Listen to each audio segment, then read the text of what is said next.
Silence. Mood episode 200. We made it without killing each other first.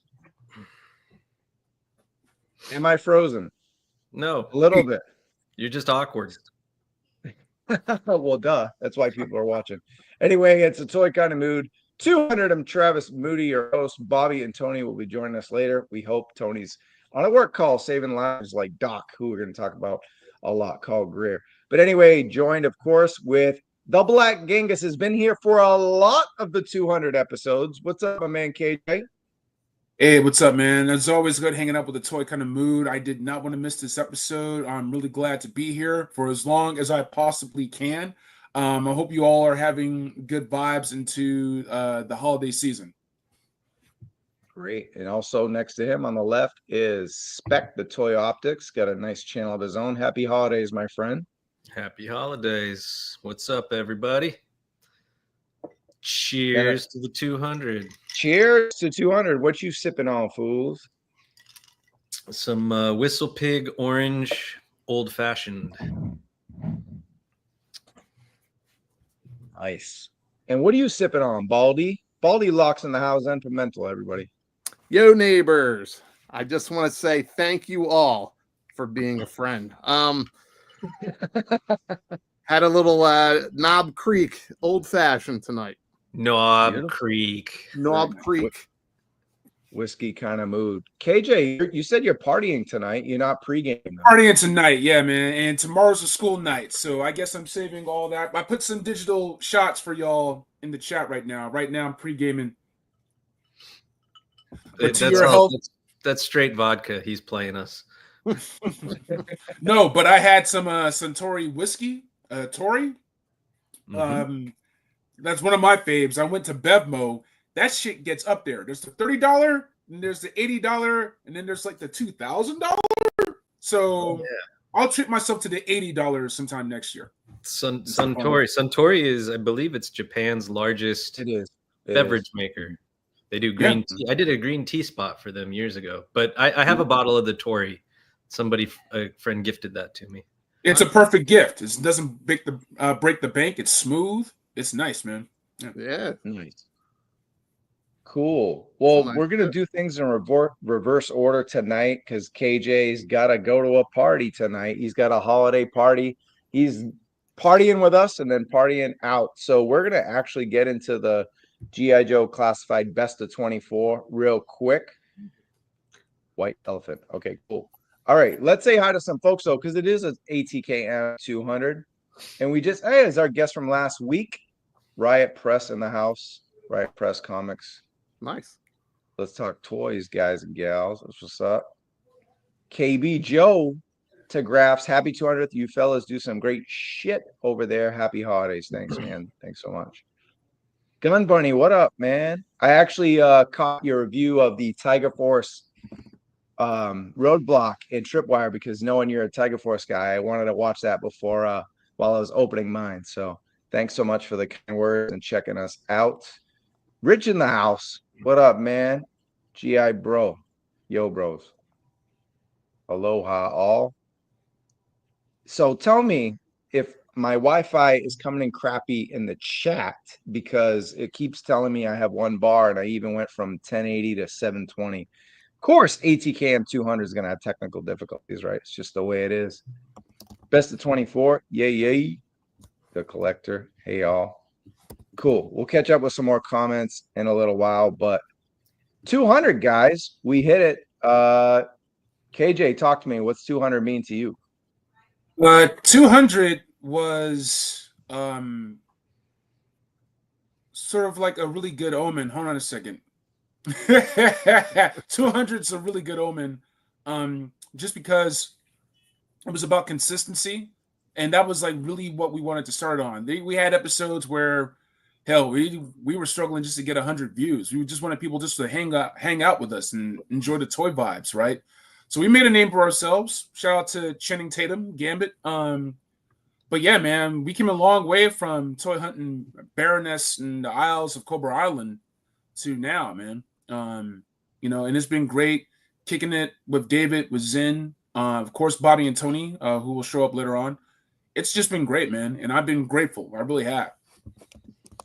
Yeah, man, we're grateful to always have you. We know you launched your channel. You have a great live stream of your own. I still want to see more reviews on that, but I know that's time. You're a working man and you have a great social life, hanging out with people too. Always going to movie screenings. I know you're always living it up, man. Look, man, you work hard, you play hard, you know, and I love movies, love television. KJ Squared 2025 is going to be really big for that. So just stay tuned, man. But yeah, one of these days I got to bring you on because you had me on as a guest for Godzilla -1, which was super awesome. 40X. It was like a ride, man, a really serious ride, which was a strange experience. So you'll be my guest as soon as I get another screening. That's what's up. For a second, I got excited. I thought I was going to be a guest on Black Genghis. Never mind, then I see how it is. No, yeah, don't worry about that. We'll talk about that. I'm just messing, my man. Totsi, I've been showing up to these streams for a minute. Glad it's still around. Why do people like give up before 200? I guess they do, but thankfully we don't. And the great thing is I got a Wu-Tang, and you know, one of the extended guys was a fan just like some of you, and we brought him on, and that's Spec, man. You've really made waves in the past like 6 months, not only on the stream but your own channel reviewing. But how does it feel to be part of Double Deuce? It's great. I mean, I know it all started out as a friendship behind the scenes, and then I just kind of fell into this because Bobby needed a hand one night, and I was just like, dude, do you need me to come on and help you out? And yeah, I've never fancied myself a in front of the camera guy. I typically like being behind it. But this has been a nice way of getting me out of my comfort zone and letting me bring my passion and my hobby to the forefront, and getting to do it with you guys and having the discussions and the friendship and the camaraderie. It's awesome. Yeah. No, it's been awesome to see people grow on the channel too. One guy that didn't need to grow because his beard is all the way down to the floor, but it's my man Baldy, dude. Getting you on here was a big free agent signing. It was like getting Paul George on the team, and I sorry to rub that in, but man, how's it going, and how does it feel to be a part of Toy Kind of Movement in 200? I'll tell you what, when we had that little messaging conversation, you know, leading up to the April Fool's episode where I jumped in as host, that was a lot of fun. It was a joke that turned into something like even better. Like you guys were great to hang with. It was fun watching you guys over the pandemic, and you know, not a lot of people in my friend circle got into classified. So I found your channel and I was like, these guys, I like these guys. And it was kind of cool, like seeing it. You know, I was there on a couple nights where it was less than 10 people watching. I've been there on nights when, you know, the numbers are just like, you can't believe how high they're going. So it's been cool to see you guys grow, and then to join the team, even though it started out as kind of, you know, I was helping out because you guys needed a hand one night, but it was also like April Fool's, and then joining the team, it's been a lot of fun. So yeah, it also gives me a chance to like just be on YouTube with you guys, and we all know I'm a huge procrastinator when it comes to videos. So it gives me an outlet. So I appreciate that you guys brought me in. It's been fun. What's up? I appreciate you, man. Appreciate all of you. We definitely have the Wu-Tang of at least the GIJoe spectrum of toy streams. As KJ, they appreciate boosting us on the IG. I want to say what's up to a couple more people. Kind of waiting for Bobby and Tony to hit. Tony is at work. He was on the live stream last week most of the time. I don't know. We'll see what happens. But got to shout out this guy, KJ, especially. We're personal friends with Michael here. The cartoonist, and man, and thanks so much, man, and just checking in with us, and Toy Kind of Mood extends further than just even this brain trust of 6 of us that we have extended members that have been on through the years. Steven MC, my roommate Lance, Fabio has been on, Vlad and Ronnie LaCure, and we have other members that are just friends that hang out every once in a while. But I don't know if you just want to touch on that real quick. I know we got to get you out of here soon, so I want to get into the top 5, but just something real quick about Vlad and the rest of the team. Yeah, man. Vlad's day one. Got love for this dude. Got love for him and his missus. They are incredible artists. They inspire me. They are inspiration to just being good humans. You know, so whenever I can just even send awesome artwork back and forth between me and Vlad, it's a great one. So I just wish him nothing but the best, man. And that's all I have to say. It's been really good rocking with all you guys. You guys got me through the pandemic. You know, you got me through a lot of craziness. So once again, nothing but gratitude for y'all. And man, next milestone, I'll be sure to have some liquor so I can toast y'all. All good. Hopefully, we know Tony won't, because he's saving lives, not the opposite. And hopefully Bobby will come through. I know he's hanging with some people right now. But anyway, let's just get into the subject at hand so we can send KJ on his merry way, and we'll say what's up to more of you guys and talk more about 200 after our next subject. But we're going right into it. So nice turnout in the first 11 minutes. I appreciate that, because we are going right into our subject. And man, I don't know if we have a toy kind of mood if there's no GI Joe Classified series, KJ. So I think it made sense to me to just talk about the kind of year that Hasbro had with, they've had a great year as well with Marvel Legends, but GI Joe Classified, killing, you know what I mean? So yeah, all the way GI Joe all the way through comics. We'll talk about comics later on too, but man, what a hell of a year, KJ, huh? Yeah, it's been incredible watching this grow. I remember when GI Joe got back on my radar during Retaliation, hitting the shelves a year early because the movie was held back for a 3D conversion. So we just had nothing but shelves full of spoilers and people going to clearance. That was like the first time I went back to Toys R Us in ages. And then from Sideshow Collectibles, and then this mythological 6-inch line that dropped at the worst possible time in a once in a generation pandemic, that I'm like, man, fuck viruses and shit. I'm getting these Joes. And that's how we met, and that's how I met so many people in this community, and it's just been going. And this has been a strong year. You've been killing it with the reviews, with the rankings. And even if I wasn't a part of this group, I'd still be watching you, dude. Like, so yeah, it's been great. The elephant gift, Steven, is not G.I. Joe. It's monsters from Barry Windsor Smith. Now they know what the gift is, if they're watching. But no, I appreciate the kind words. That we'll talk about the latest video I did. But yeah, I think I reviewed every single Classified this year. So it was a hell of a year to do it. Hey, what's up, Chris? How we doing? Good to see some folks back in the house. Brian King, how are you, man? Cool. But how was Classified for you, Spec, this year in 24? Do you think they absolutely blew your mind away, or what? I mean, there were a lot of bangers. This was, you put out that list because I always like, crap, what got released in January? I don't remember. Yeah, right. And just going through that list, and it was hard. There's one, it's not on my list at all. I hope I get to talk about it at some point tonight. It was one of my most anticipated.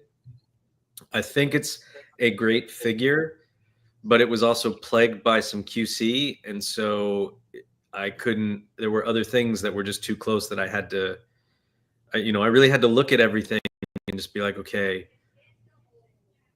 and I tried to pick some things that I think some other people may not have picked. We'll see how that pans out. Mm-hmm. Yeah. But yeah, there was, even when it was like, hey, pick the one that you're the most disappointed in. It's like, which one am I disappointed? It was an easy one for me to pick, but it doesn't mean that it's a terrible figure. There's a reason why I picked it.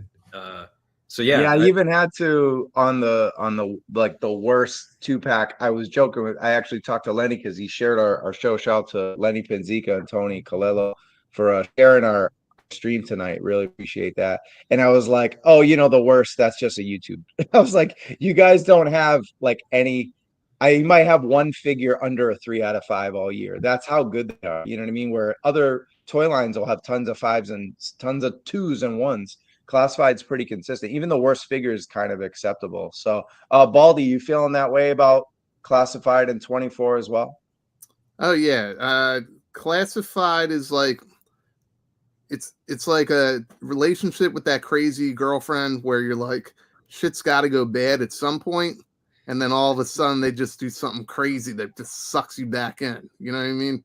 And I think that's going to come out in our lists, right? But yeah, we had. I mean, it was a hell of a year. Yeah, there's always QC issues, but it's easier to bitch about the bad than it is to celebrate the good, right? And that's what happens in social media. A lot of channels, that's all they thrive on is the negative. And we're the Hasbros, we're the Gridiron Gang. It's fine. Listen, I enjoy playing with my toys, man, and this is a golden era for me. Yeah, for sure. All right, let's get into our list. The first thing we have to do, I told the guys, I was like, there's no way to put this thing on a list. But shout out to Spec. Bro, the dragonfly, right? I'll go right to you, Spec, first, because you reviewed this pretty early. And man, it's obvious love for the dragonfly. And I don't remember if you gave it a whiskey rating, but I'll probably just do whiskey ratings around the room as we all drink whiskey. And we're joined by Tony Romo as well. I'm going to cut to you in a sec. But Aerodrome. Sorry. Aerodrome in the house. But yeah, Spec, I'll just go to you about the dragonfly and just like let's take a quick thoughts on dragonfly, I don't think I give it a whiskey score because that's a ATKM thing. So nah, it's all good. It's Wu-Tang rules, man. But so go ahead. Yeah. Out of 5, come on. It was definitely it's a 5 for me. I wasn't as excited about it as I was for the Hiss because I never had the original. I had the Tigerfly, which I loved, but I wasn't excited to get a helicopter. It's harder to store. It's harder to play with. It's harder. And once you get it in hand, I mean, watching Lenny and Tony go through the unboxing video just got me excited. But then once you get it and you're just like, wow, they really did a hell of a job with this thing. The light up interior looks fantastic. The details, the joysticks, the throttle controls, the panels, the tempo placement, like it's just the loadout, swappable loadouts. Like it's it was so good. It got the giant man to flip it off. I mean that, and it was no chance right there. No chance in hell for the dragonfly. But I give it a perfect 5 myself. I was the other guy on ATKM that reviewed it.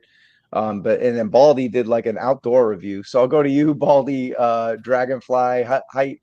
I mean, just quick thoughts on it through the year. We're not going to be able to rank that with anything because it would crush everything in my opinion. But what's yours?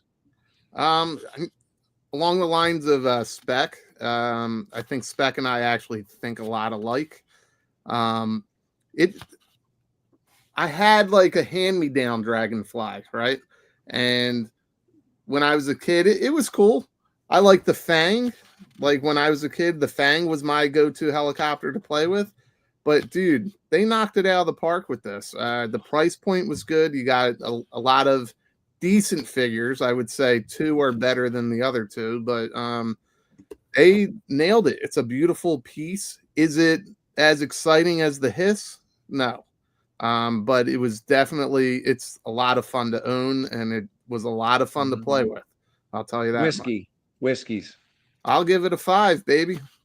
5, 3 5s. Tony, do you have this? I don't remember if you got one.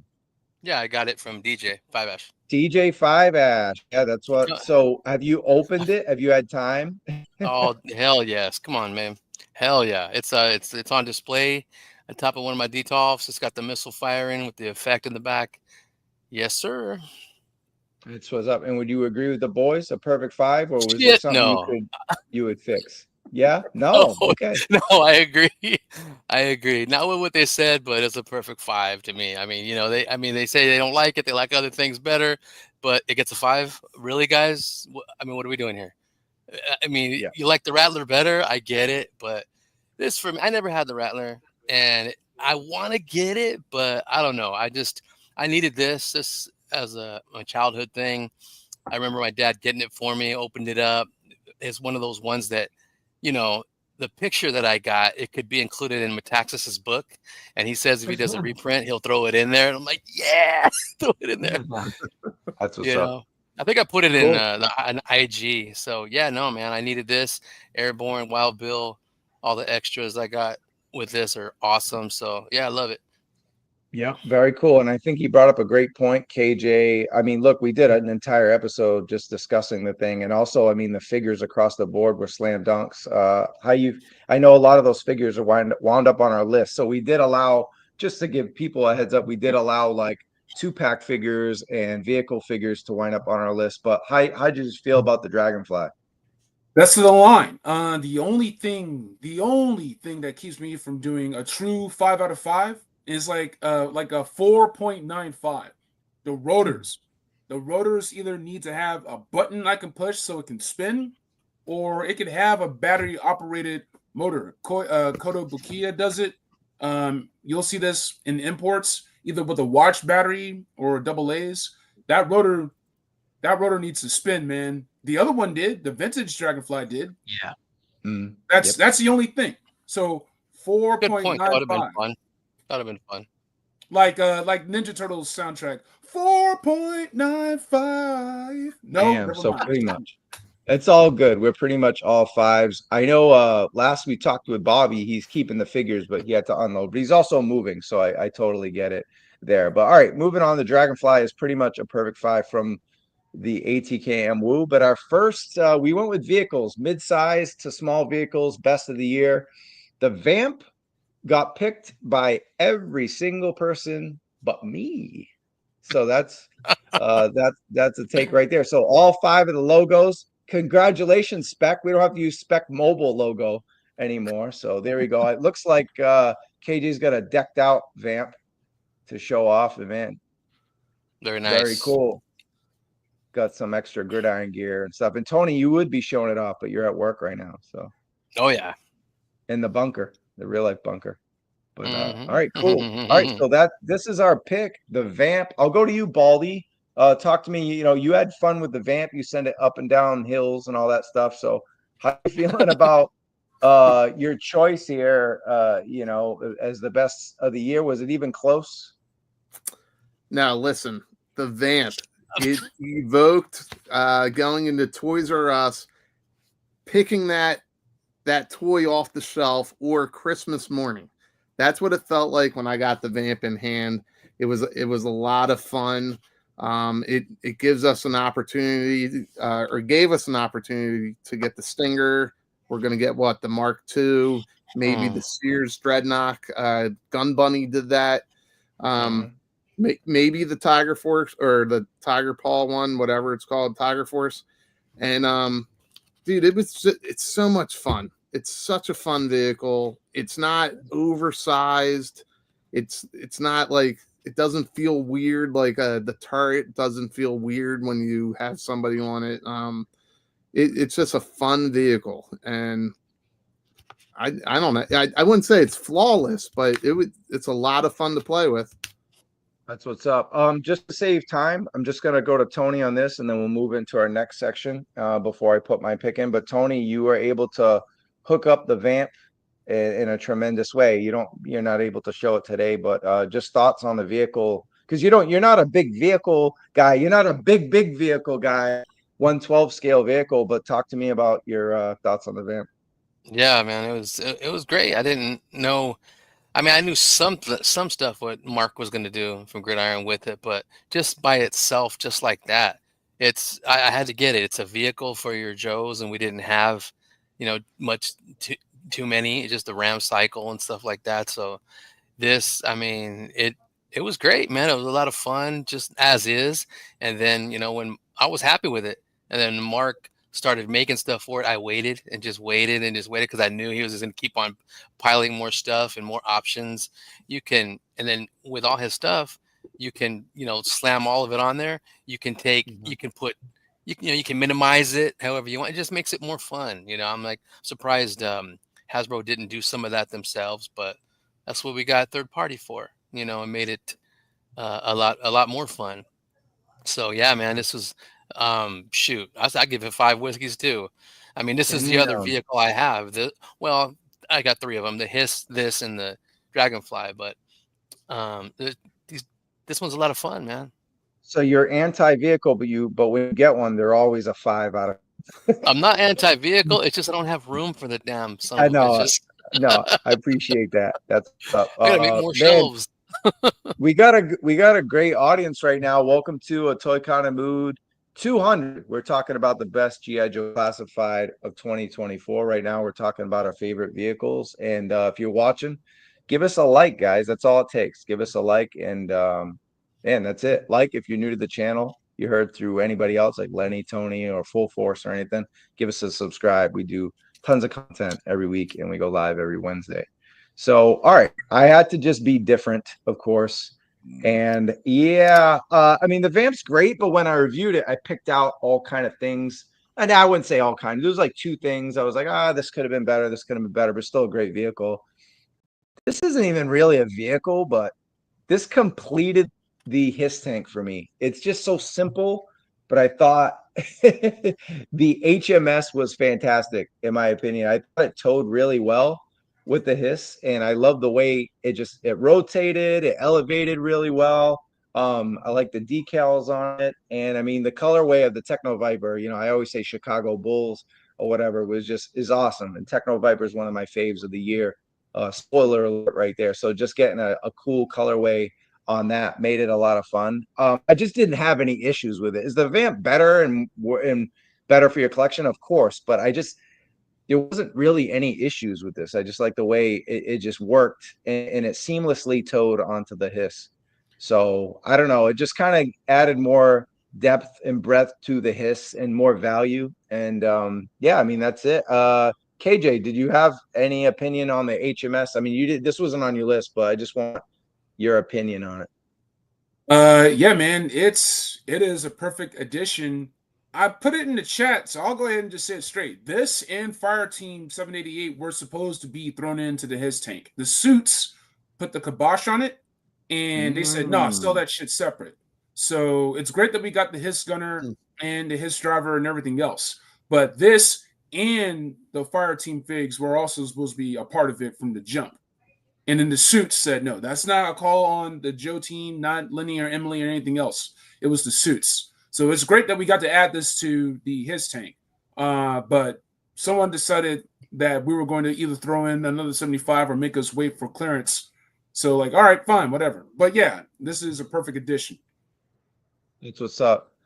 Spec, was there any vehicle that you want to give a shout out to besides the Vamp and HMS and Dragonfly, maybe from the year that wasn't on our list that you had a lot of fun with? I would probably give it to the Tiger Paw.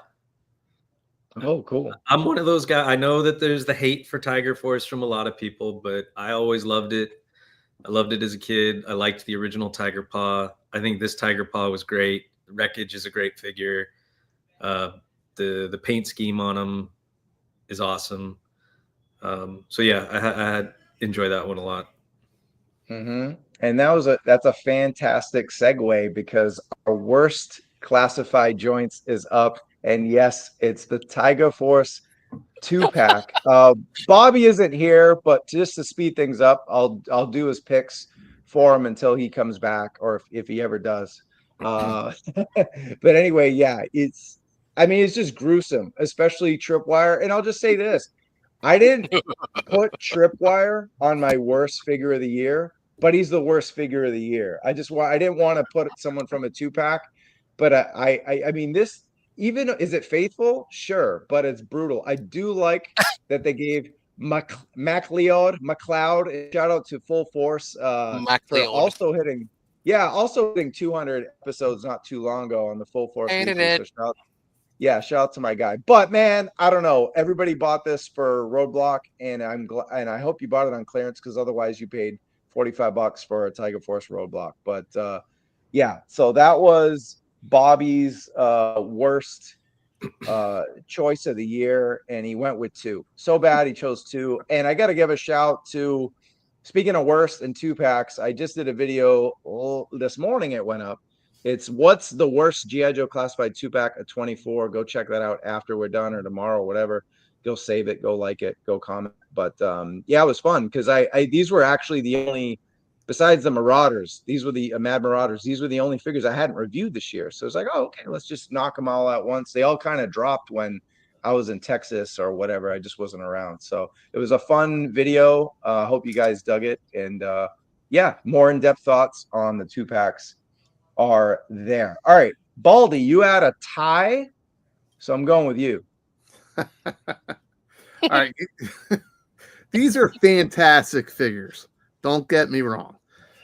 But you guys all know how I feel about Quick Kick.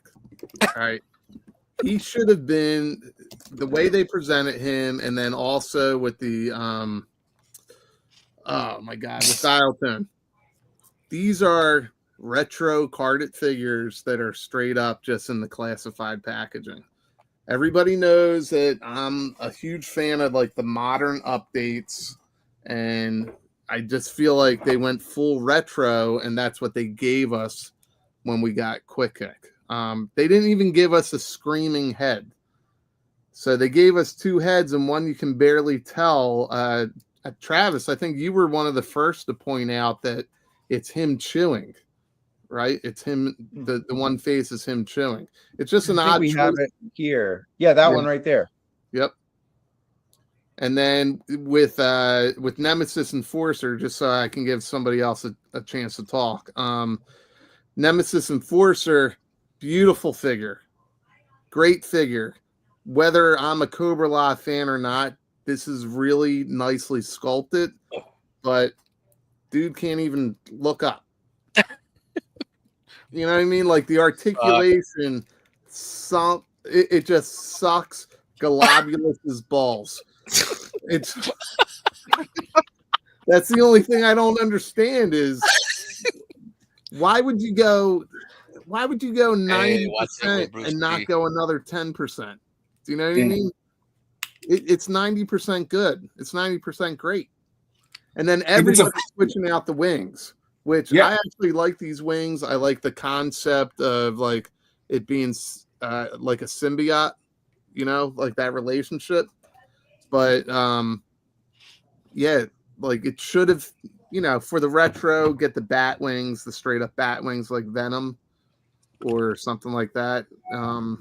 I actually have a better set of wings that nobody has done yet. Can I still do a Nemesis review? I can still do a Nemesis review. Heck yeah, especially if you're going to add to it. Baldy, I think your channel, if you talk about classified, you're going to get thousands of views. That's just the way it works. But listen, there is thigh articulation. Everybody seemed to skip over this. I pointed it out in my review. I pointed it out in my review. No, I did. But anyway, it's a great looking figure, but as far as just functionality and articulation. Well, I'm going to go to spec real quick because this isn't your pick, but you had the first review up online and it was for a toy kind of mood. So thank you for that. You gave it a perfect 5, yet I don't think he landed on your list at all. Right? He did not. So how do you out? You change some opinions? It's okay. It's okay. There's some did like a whole list, and I was like, yeah, I don't think this guy's a 4.5 anymore. You know what I mean? Like I've done it. So talk to us about this change of heart for Nemesis Enforcer. I mean, I don't know if it's a change of heart or there were just others on my list I felt did it that much better. But I figured Nemesis may land on some other people's lists, and in retrospect, I probably wouldn't give it a perfect 5 again. I might give it like a 4.5.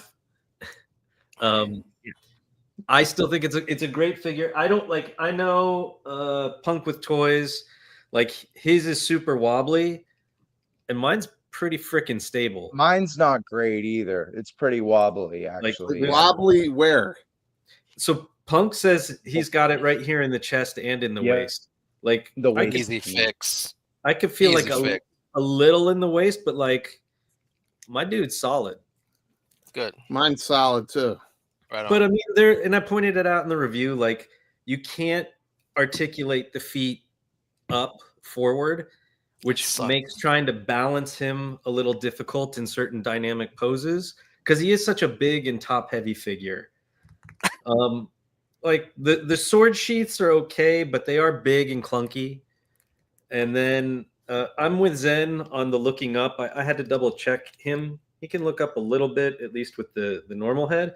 But there seems to be, and I feel like Tony or somebody has alluded to it, but it seems to be like, I think it might be something in the manufacturing with some of the more recent waves.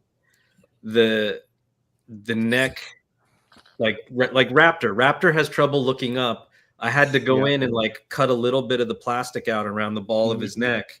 And I had to do it with somebody else too. And so I think there was either something in the design or something in the manufacturing, because I remember hearing him say like they're working on it.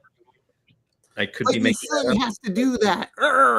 Well, look. One guy known for strangling people with a cobra clutch in the neck is Mad Marauder Sergeant Slaughter. Tony, worst of the year, Sergeant Slaughter.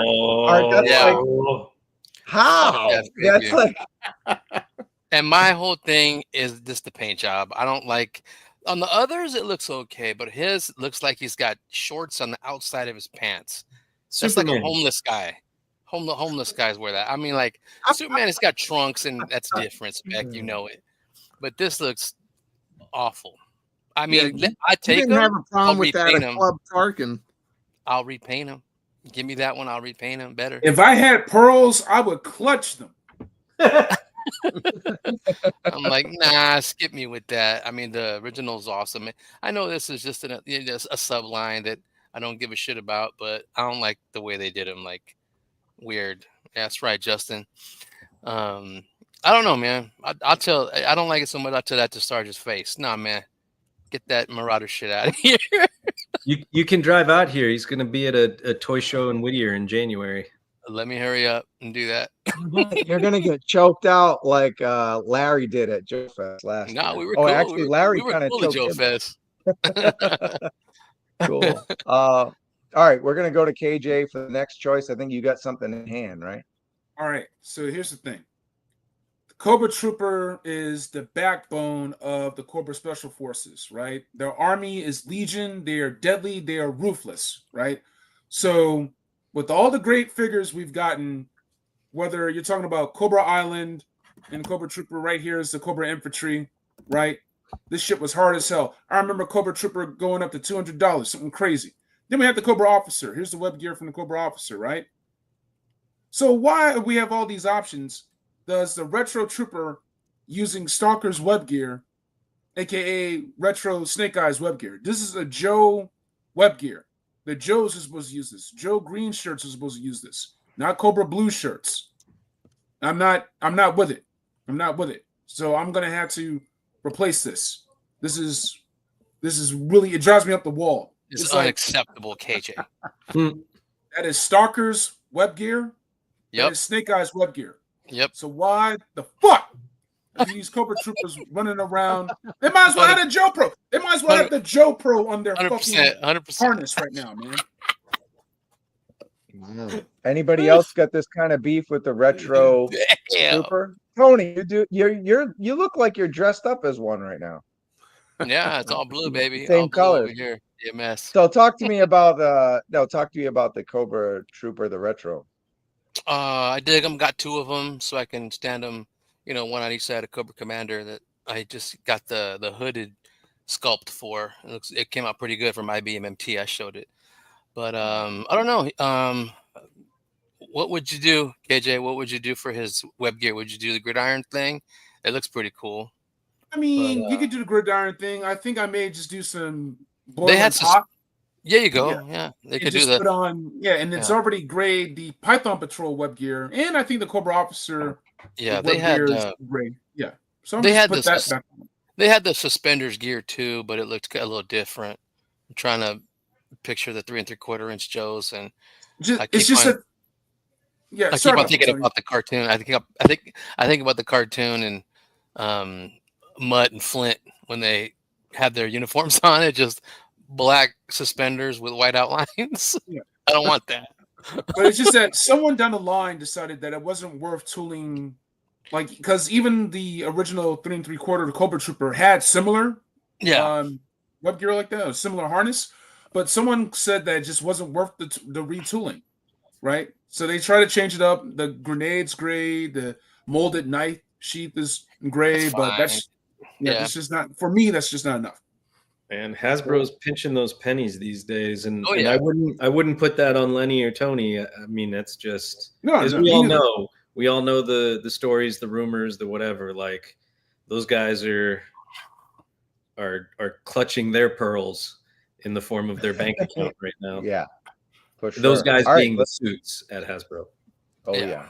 it's happening to all corporations across the land right now. But all right, my turn for worst choice of classified. I did say it was Tripwire, but on my list, just to be a little different than Bobby's, I went with Starduster, man. Oh, wow. I mean, this was a crappy release for a PulseCon exclusive. I mean, look, great reuse of Duke.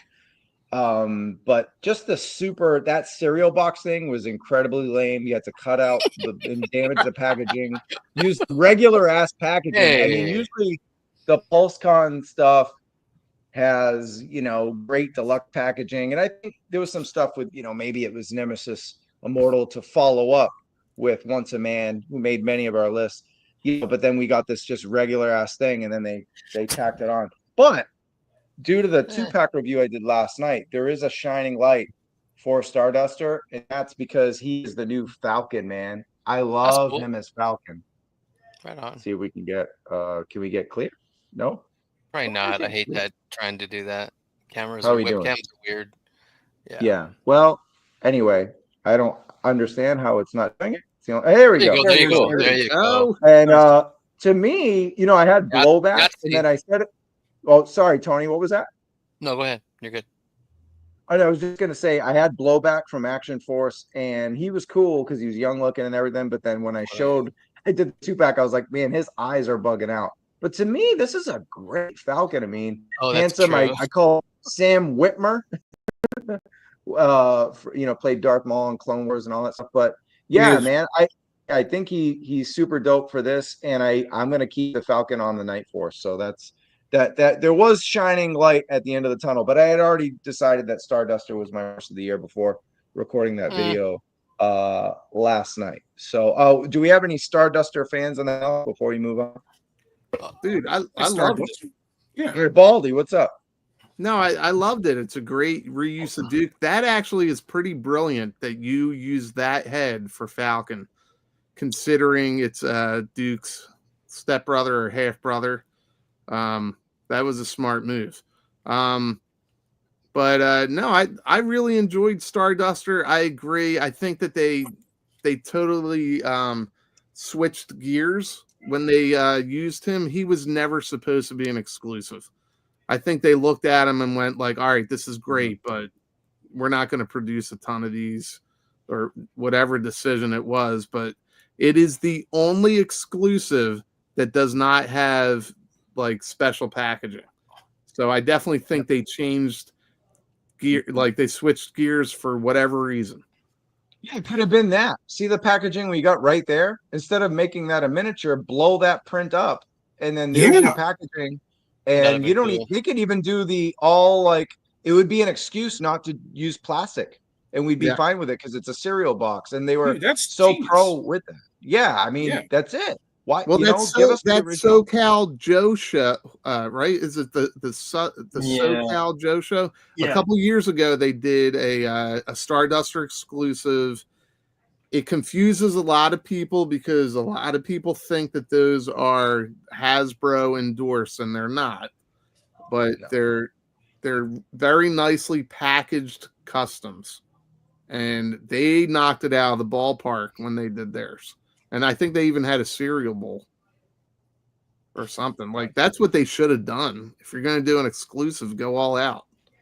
Yeah, look, says the figure 6-pack had the bowls. Yeah. And everybody likes a good bowl, baby. Exactly. All right. So lighting it up, we got our wild card choices up next. Whoa, you're forgetting I had that as my worst of the year too. Yeah, Spec had it worse. Wait, I had you on there, no? Yeah. Yeah. Right no, you're in the corners. That's because you still using like the Joker. So I forget. Yeah, but you didn't get him. Let him talk about it. My bad. Totally. Go ahead. The floor is yours, my friend. I totally slipped my mind. Yeah. All good. He's in a hurry. He's not a terrible figure, as I said. Just because I put him on something on the worst or disappointed or whatever doesn't mean that it's bad. True. But I have some issues with him, like his ball joint or whatever on the chest. Like you could, there's a little bit of separation there, and it kind of is a pain to get the buttons lined up. And then the backpack is so heavy and makes him so back heavy. And I don't have this issue with some of the others, that to get him to stand on my shelf, he looks like he's shitting his pants. Oh man, that's he ready to take off. And I didn't have him as a kid, so I don't have that sentimental connection to him. And he wasn't like a big want as a kid. Yeah. And so that combined with the fact that they made him an exclusive, and as Zen said, like I don't think he was ever meant to be. I don't think he should have been. Like he ranks down and closer to the bottom. 5-ash, you idiot. Gotcha. Yeah, we got some people. Shitbuster, crop duster. Cool. All right. So look, the wild card choices now. We went from vehicle, we went from worst. Now we're doing wild card choices.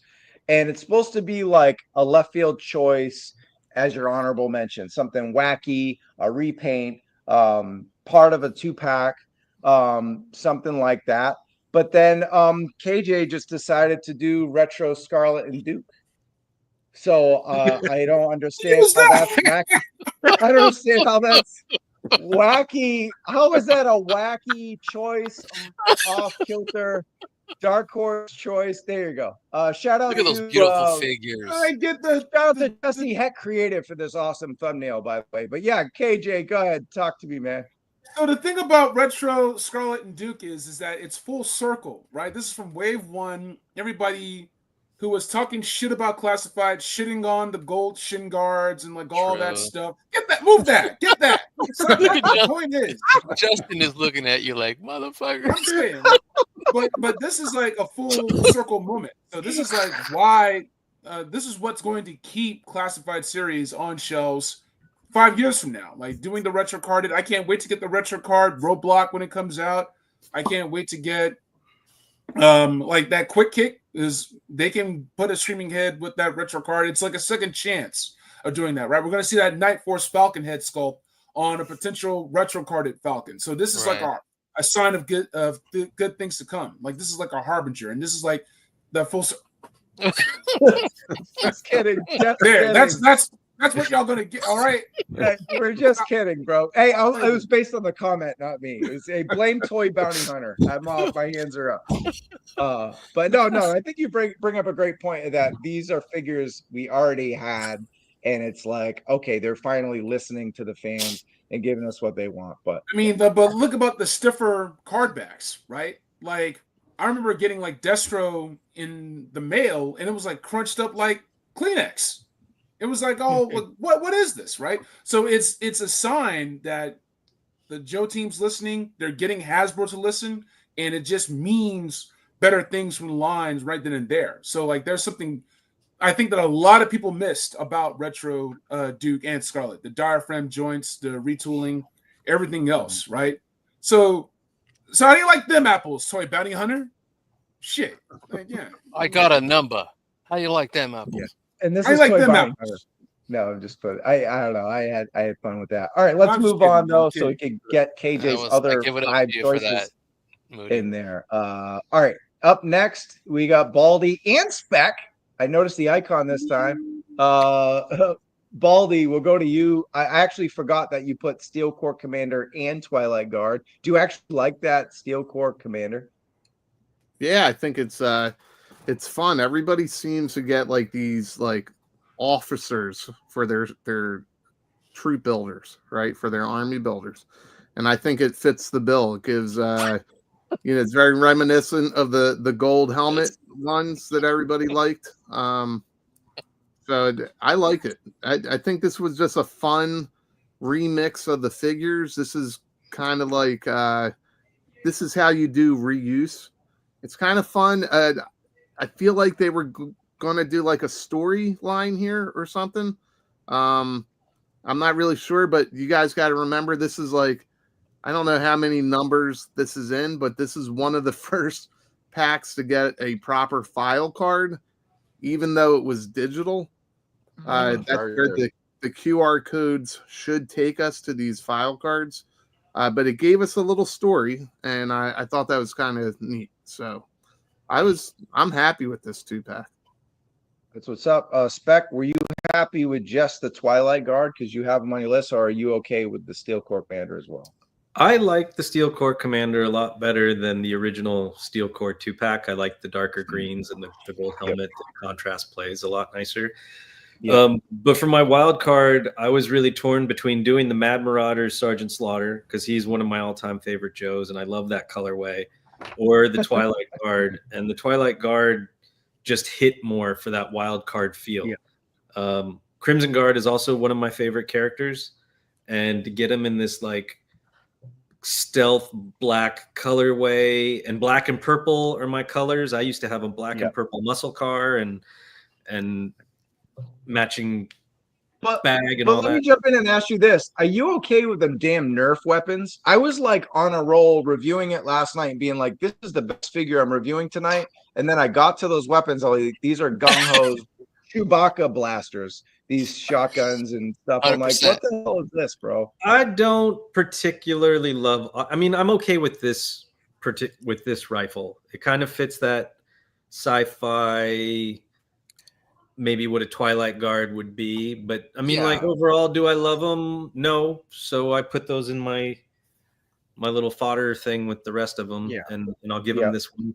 You know what they did with this sword with the carbon black. The way he looks, looks on the screen on the left with just the handgun pistol there and the knife from the Crimson Guard. I mean, that's good enough. It goes with the cape, which we'll probably see with Destro, right? So, I mean, other than that, but yeah, those big ass Nerf guns, no thanks. I mean, they're cool because they're purple and shit, but then you're like, nah, I don't know. You could kind of get away with it because Destro's going to make, Destro's making crazier weapons for when Cobra has these, I kind of don't mind too much, but yeah, Nerf. Yeah, I mean, it's all right. I'm gonna paint that they did on it, set it off enough that I'm cool with it. I'm gonna go right to Tony just to save time here. Go ahead, buddy. It looks like Baldy has another tie. He's just full of ties. So, Tony, what's up with Wreck Age? Yeah, I mean, this totally has nothing to do with the Tiger Paw. Tiger Paw is dope, whatever. It's cool, but Wreckage, man, I absolutely freaking love this damn figure. I just love other figures more, but this one, I mean, getting him, he was awesome, and he's just a redo of Firefly. I know that, but I mean, I took his bandoliers off and gave him Grunt's plate carrier, and then I gave him a boonie hat from Gridiron, and it changed his whole look up. And so I made him a Night Force member. Well, he looks crazy like that, but nice. As solid as that is, it's the Joe's answer to Firefly. So you don't really mind the same gear. It's not bad, but underneath the black with that kind of camo matching his boots and gloves and balaclava, and then the skull, man, he's a wicked ass figure, and he has the gear around your thighs and your belt that you're supposed to have. He's got, that gun holster's not going anywhere because that's one of the ones they did right with the strap from the belt to the holster. So that realism is pretty dope. I mean, so is Firefly, but this was clean. Wreckage is dope. He's a member of my Night Force. Nice. And Baldy, that face sculpt on Wreckage was a pleasant surprise, wasn't it? It was fucking great. It was great. So the whole Sabretooth thing, that mask, everybody was like, what is that on his face? That's a throwback to the Sabretooth character, to the original release. Listen, we all know that this is a complete repaint package from the Ferret to Firefly, but it's really well done. I think this is easily the best, one of the best looking Tiger Force figures. And then the only thing different is the crazy eyes. I would have liked to seen that on Firefly, and then Firefly's eyes on him, because he's a good guy. But you guys remember that mirror episode where they go to the alternate dimension in Real American Hero? This is like Firefly working for the GI Joes in that episode. That's what it feels like to me.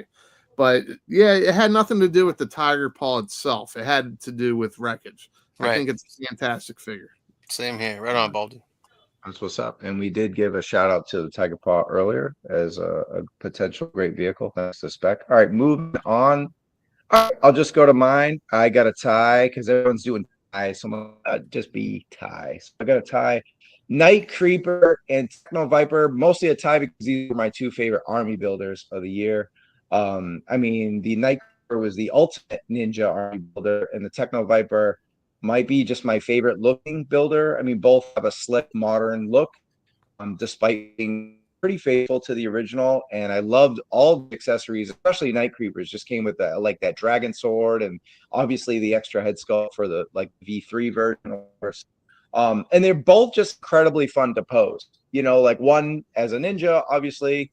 But then the Techno Viper, like so many pictures with him with the hiss and like the HMS with the HMS Techno Viper. So just I played with these two a lot, and yeah, just they definitely deserved some kind of honorable mention here. And they're pretty both wacky, in my opinion, wacky ass characters, bright purple and lavender and shit. So but they're pretty dope. And just to save time, I'm gonna go to Bobby's picks. He still hasn't joined us tonight. Hope he's okay.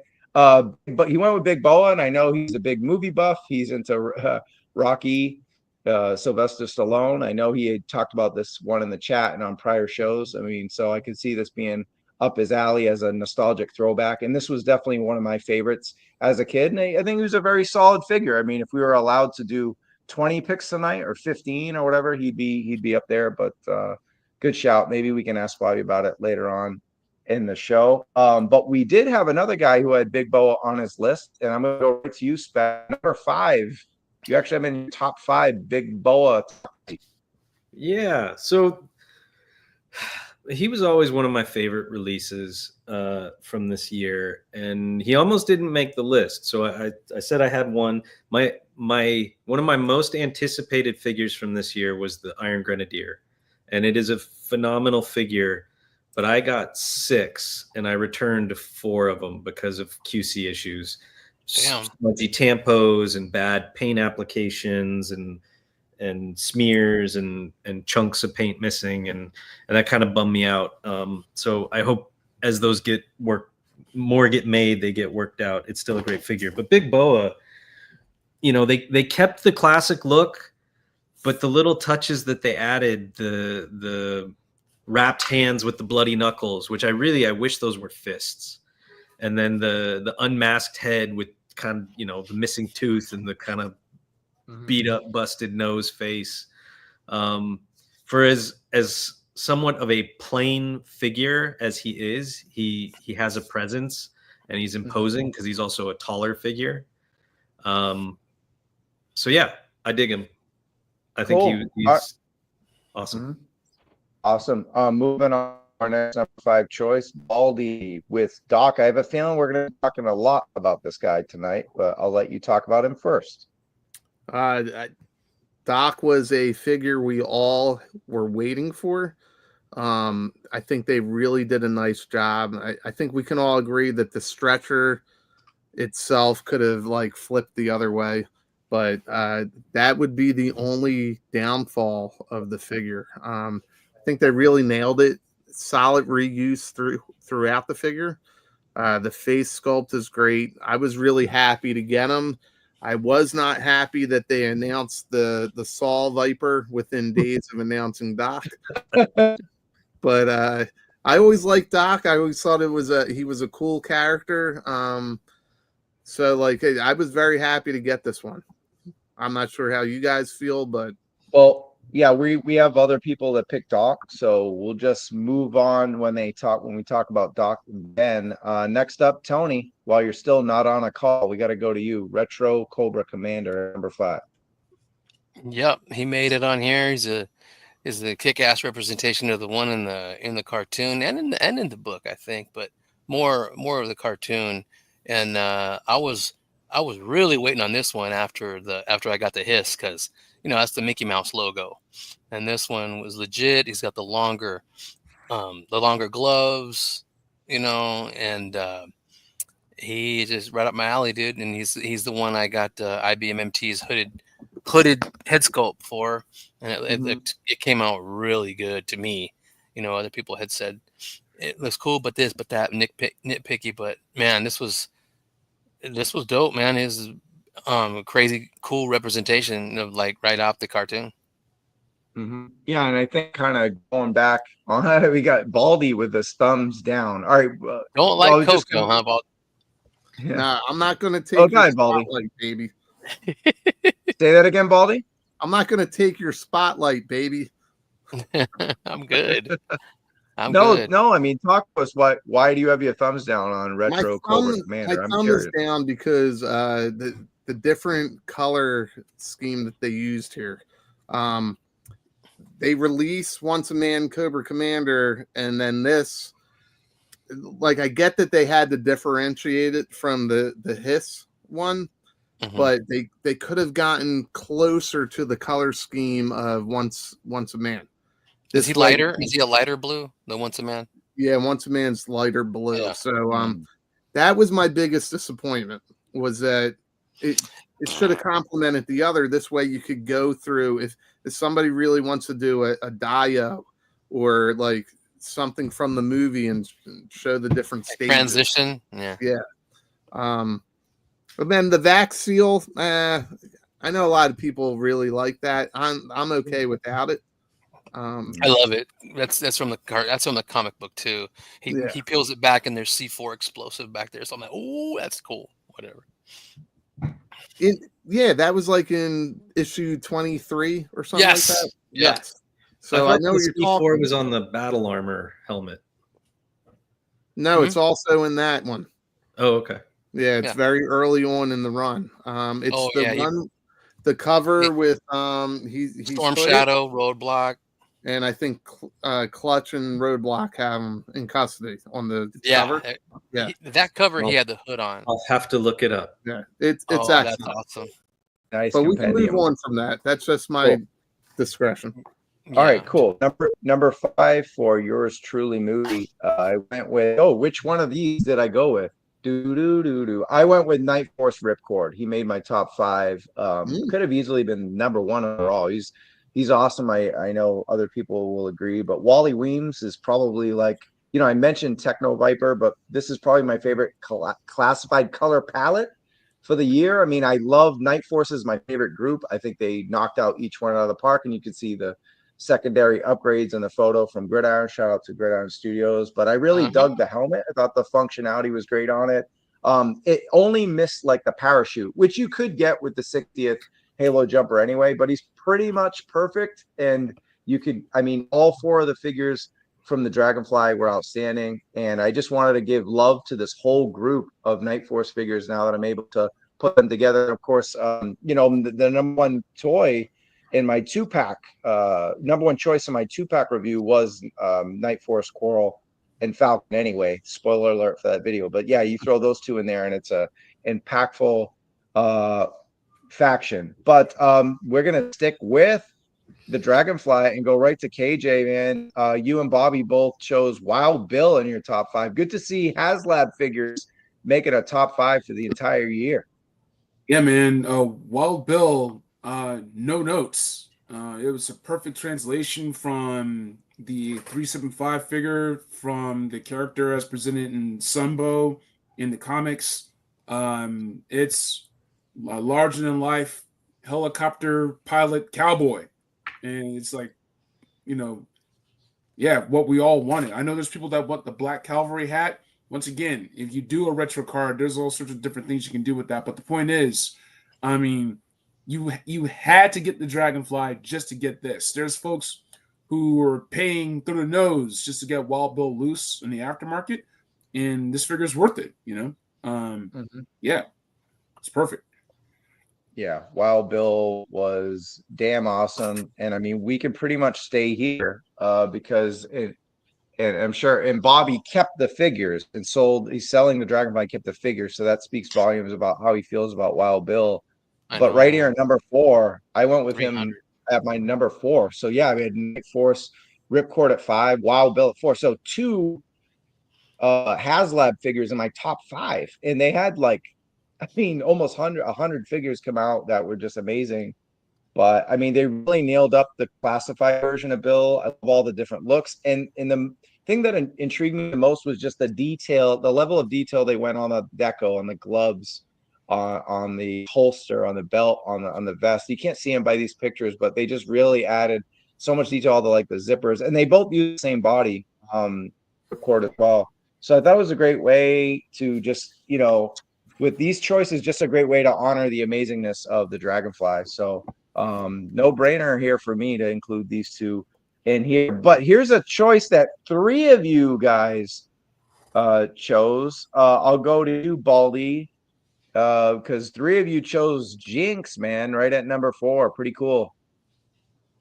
Yeah, motherfuckers. So I said this in my review of Jinx. I have a great memory of my grandmother giving me this. So she was a strong female figure in my life, my grandmother, and she gave me this figure, and I was like, why would I want a girl? And then she explained to me about her and all my aunts and my sisters, and just how important that women are in your family, and a lot of people overlook that. So I always associate that with Jinx, and she was a fun figure. So she's not a straight up retro. I like that they did modernize her a bit. Mm-hmm. I like the tattoo. You guys all know I'm big on the classified versions, adding modern touches. I think they did a really nice job with this figure, so I was very happy with it. I'll go with this back, the Jinx. I'm gonna mirror a lot of what Baldy said. Baldy's grandmother was a strong, positive female influence in my life as well, and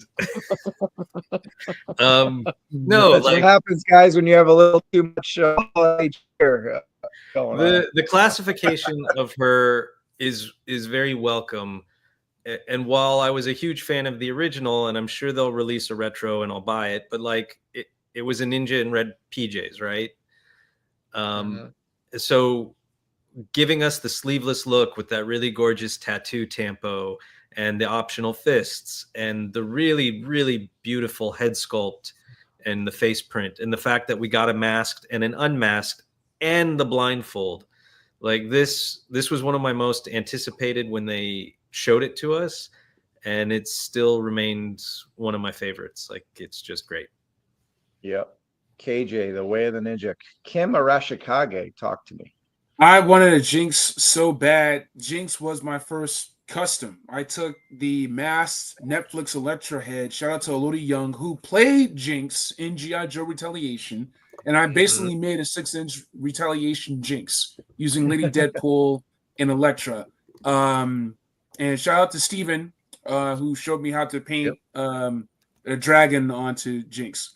So, yeah, I've been waiting on this figure. The only thing this thing is missing is a red blindfold to go with the black blindfold, but beggars can't be choosers. So it's the whole package is here. So, yeah, this is great. It's fantastic. And I'm glad you're still with us, Tony, because this choice is 2 picks. You have a tie at number 4. You got the Iron Grenadier and Beachhead. And I'll ask you this, the Iron Grenadier could be, because it's different than the retro, do you have it as a solo character, or do you have a couple of them? Oh man, I had to get a couple of them. I had to get a couple of them to put behind Destro, like I did with Cobra Commander. But I saw somebody make a custom Sergeant Major Duncan with one of the Iron Grenadiers, and I'm like, who is this? And it looked really good, so I copied it. And I just made my own Sergeant Major Duncan out of one of my Iron Grenadiers. You guys, anybody in the chat, look him up. He's like Destro's #1 guy, his bodyguard, his driver, his assassin. And he's like, yeah, right there. Sweet ass gold blade. And it's but look at this sweet ass gold blade. Look at the throw me up real quick. You got a shit one. Well, they're all, like as I said, I got mine's sick, beautiful. And the way that I didn't have any QC issues with mine. Me neither. The swords were all stuck in the sheaths because it's like they put them in while the paint was still wet. That's what happens. Yep. And so like they all have marring, and then this one, when I went to take it out, it was stuck in there again, and so like it took more paint off. So that's like one of my QC issues. I had at least 2 out of the ones I returned where the Iron Grenadier logo tampo was either like barely on there or was smeared, and I don't know if it's because the gold paint is just harder to work with. Damn. Spec shitting on my parade right now. No, as I said, like he was one of my most anticipated figures. I love the Grenadiers. I love the gold-headed Destro. And like I was so excited when they finally announced these, and the design and the cross between is it the Resolute look or whatever the DLC or and the only reason it didn't make my list was because of the minor QC issues. Other than that, like this figure is phenomenal. Badass, yeah. And then with Beachhead, that was a perfect rendition of a retro Beachhead. Everything down from his magazines, 5 of them on his chest. And again, they did the holsters correctly, around the leg, connected to the belt. We all know his that's his own rifle, but it sucks. I just change it up and give him another 3D printed weapon from somewhere else, and he's awesome. That's what I did. But as Beachhead, I had to get some love from me because I made one, early on, and then waited for this guy to come out, and he kicked my custom off the shelf. Oh, geez.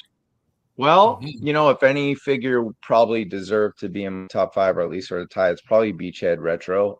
Just tried to make it look a little different, but that Beachhead is as solid as it comes. Bobby's not here still, but he picked Once a Man Cobra Commander. But Spec, you had him at number 3. Quickly give me a rundown on how you feel about this Comic-Con exclusive and the adventure you went on to get it. You mean the adventure other people went on to get it for me? Exactly. That's what I want you to admit. There's nothing to admit. No, I'm just kidding.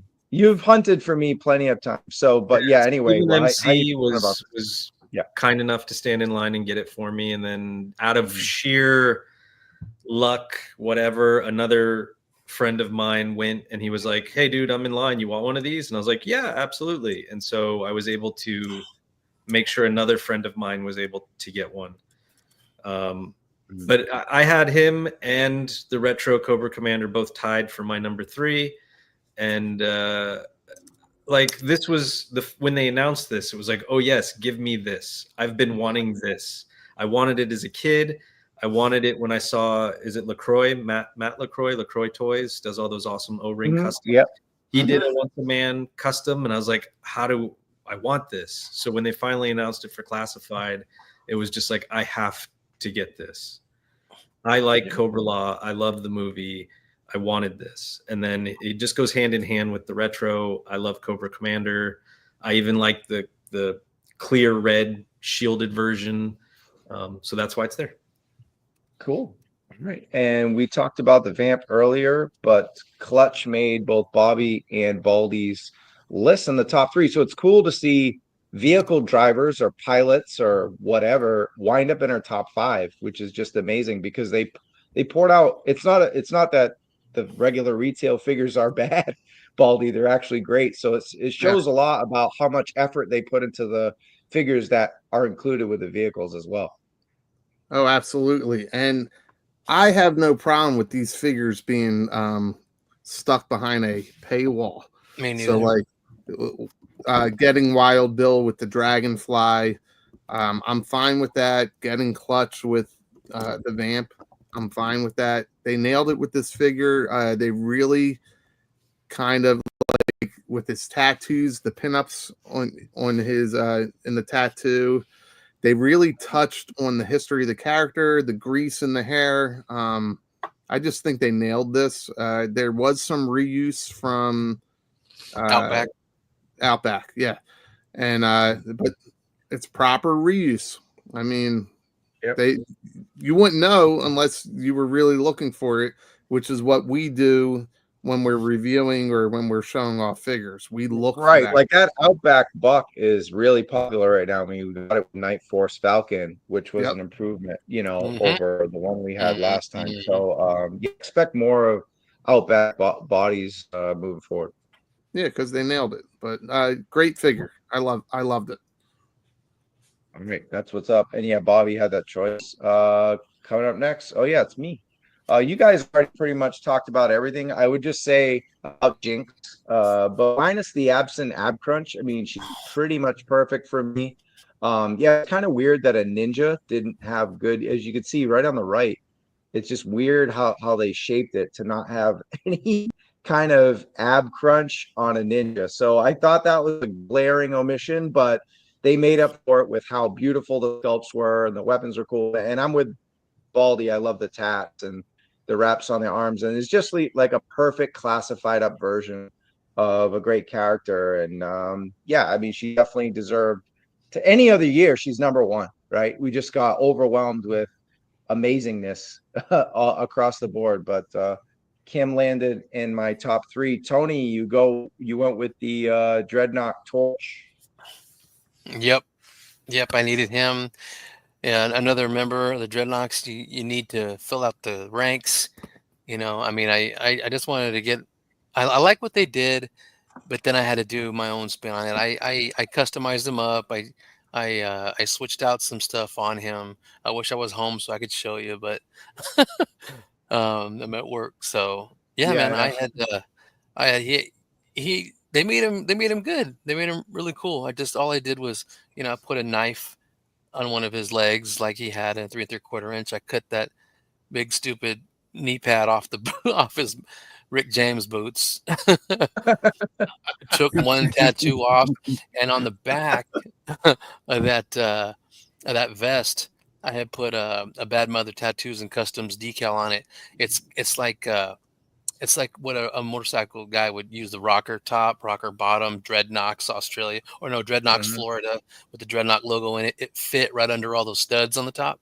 And it came out pretty good. So it made me like this Torch even more. And I don't mind his shades being, molded on. I didn't care if they came off or not. That was an important decision because of how kind of the controversy with the last two, with Ripper Buzzer. And Buzzer. Yeah. So I thought it could have, I guess when I reviewed it, I was like, and now I want a faceless, I mean, a sunglassless face. I want to see what he looks like now, because we can see what the other characters are, but kind of at the same time, I'm torn. I'm glad on the decision they made because of how goofy a lot of the glasses are. I mean, even Wild Bill, I have some issues with his glasses, a little better than the Dreadnoughts, but overall, I think that was an important one. We got to get this being consistent. I'm cutting you off, Trav, but it's about being consistent. You got two of the main three Dreadnoughts where you can see their full face, and I love what they did with the glass eye for Ripper. For Ripper, yeah. And I would have liked to seen it like just continued here, but they didn't do it. I get why they didn't do it, because social media, a lot of people bitch and they're loud. And this is solid. This is solid Lemmy from Motorhead. So I mean, it looks great. I would have liked to have seen the eyes though. And this is a good time to have it, because we're in year 5, the same as our channel, pretty much. Year 4.5, I should say. So we're coming up on 5 years of classified. So man, compared to the Marvel Legends has been doing it for what, 20 or something, 15, 20. So it's they got it. They're still learning in their top 4 years. So that was a great comment there, and they're crushing it. For sure. All right, KJ, we got to get you out of here soon. So we're gonna hopefully get your third and second pick at least in here. And you're up next, man. Take the floor for Airborne. Love Airborne. Of course, the gridiron makes it even sweeter, but even as is, just a great representation of it. Long been one of my favorite characters, one of my favorite figures. So I was really ecstatic to get this, and I thought they just did an excellent job. And especially now that we have the dragonfly, it just keeps getting better and better, man. That's yeah.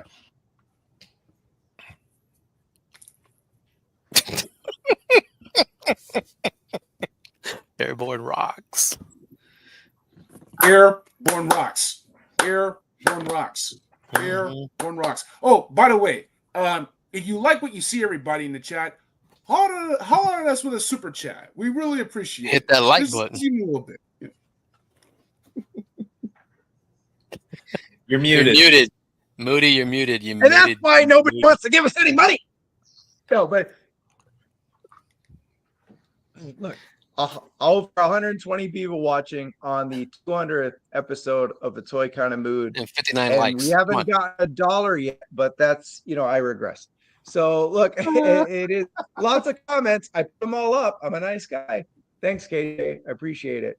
Look, we'll stick with Airborne. Tony, you picked him for number 2. Yes, he's one of my favorite Joes of all time. I just dug Airborne. My dad's a skydiver. That's why I'm pretty partial to, Airborne and Ripcord and Crazy Legs and all those guys. But yeah, they did a really good job on him. I made a custom of him a long time ago, and I was really pleased with what they did with him. They did him really well, and I see they're reusing the buck too. The only thing is they gave him. I want to bitch about the weapon. I want to bitch about his rifle. It's a moot point because what I do. I upgrade the weapons all the time if I don't like them. So, both goggles, the one on the outside, one he wears, the nods. That's pretty badass. You know what I mean? And he's sitting in the Dragonfly with Wild Bill right now. That's what's up. All right, back to KJ, and we got Doc. I know this was one of your faves of the year. You praised him. I'm shocked he's not number 1. You don't have to talk about. Actually, why don't you're at it because you got to. Yeah, I'll go ahead. Talk about your 2 and 1. Talk about your 2 and 1. Yeah. Yeah. So my number 1 was just for how wild and crazy it was. The once-a-man Cobra Commander. But as far as Doc goes, Doc was just a perfect. Joe Bits, thanks, man. I really appreciate it, dude. Doc, perfect translation. Thank you, buddy. In my head canon, Doc lives. Doc's able to pass his knowledge down to Carla Greer. So Doc V2 is representing it, and Doc is chilling somewhere, watching college football and hosting the Joes for barbecues on Sundays, man. That's my canon. But everything, the stretcher, the flare guns, everything else. And once again, Doc was another one of my early customs. I was able to make a Sam Jackson Doc. There are too many damn snakes on this damn battlefield. But it's just a good time. And KJ, and we'll circle back to Seth about Doc, but I actually want you to get your number 1 choice, and so you can go. Your ride is waiting for you. That means the world that you would just let someone sit outside your apartment while you do the show. That is dedication, everybody, right there. But KJ, take it away. Talk to us about your number 1 pick. And I guess we just spoiled Baldy's number 1 pick, but sorry about that, Jen. That's on me. We'll come back to it. It wasn't just about, fuck it. It wasn't just about that this figure came out on San Diego Comic-Con exclusive, but it was just about kind of what it represents, the growth of the line, the growth of Toy Kind of Mood as a whole, man. Because the last time we were at San Diego, our shit got took. We got plagiarized, and we had to get YouTube to strike that shit down, And then once we circled back again, people knew who we were. We were able to get love from the Joe team, from the Legends team, and everything else. Got to meet all sorts of people, and we were still learning. Not everything's perfect, but we basically made our presence known. So this figure to me represents how far we came. Like I was able to really enjoy myself a lot more on this last year's Comic-Con. I missed out on Joe Fest, which was apparently the best fucking Joe Fest there ever was. But you guys held it down, man. People they know to what kind of mood now.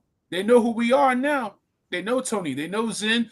Bobby, what's up, baby? What's up? Very hard. Cheers to you, and Bobby. it's great to have all members of New Edition. We got Bobby Brown and Johnny Gill up in here, man. So I got love for you all, man. And that figure, it's always a crazy time trying to get to San Diego, but getting that figure in hand, it meant a lot. It really did. But Doc was fantastic. Airborne's fantastic. All these figures are fantastic, and all you guys are fantastic. Ryan Daly, thank you so much for showing us some love. He's showing justice for ATKM. Thanks, man. I really appreciate it, guys. But I got love for you all, and you guys really carry yourselves just as men, first and foremost, as gentlemen. Like, Tony, I learned so much from you about just how to be a cool dude, how to be a chill dude, and just to be not just to go past like tolerating people, but really accepting people. I learned a lot from you, dude, man. You've really been like a real big brother figure to me. Bobby, you're basically me. You're me from another dimension, basically. And we're variants. We are. Yes, we are variants. You're me from a white lady. And some of my favorite moments are doing the show with you and me and Travis, man. Like the original trio, man. The Belle Biv DeVoe of this shit. Yep.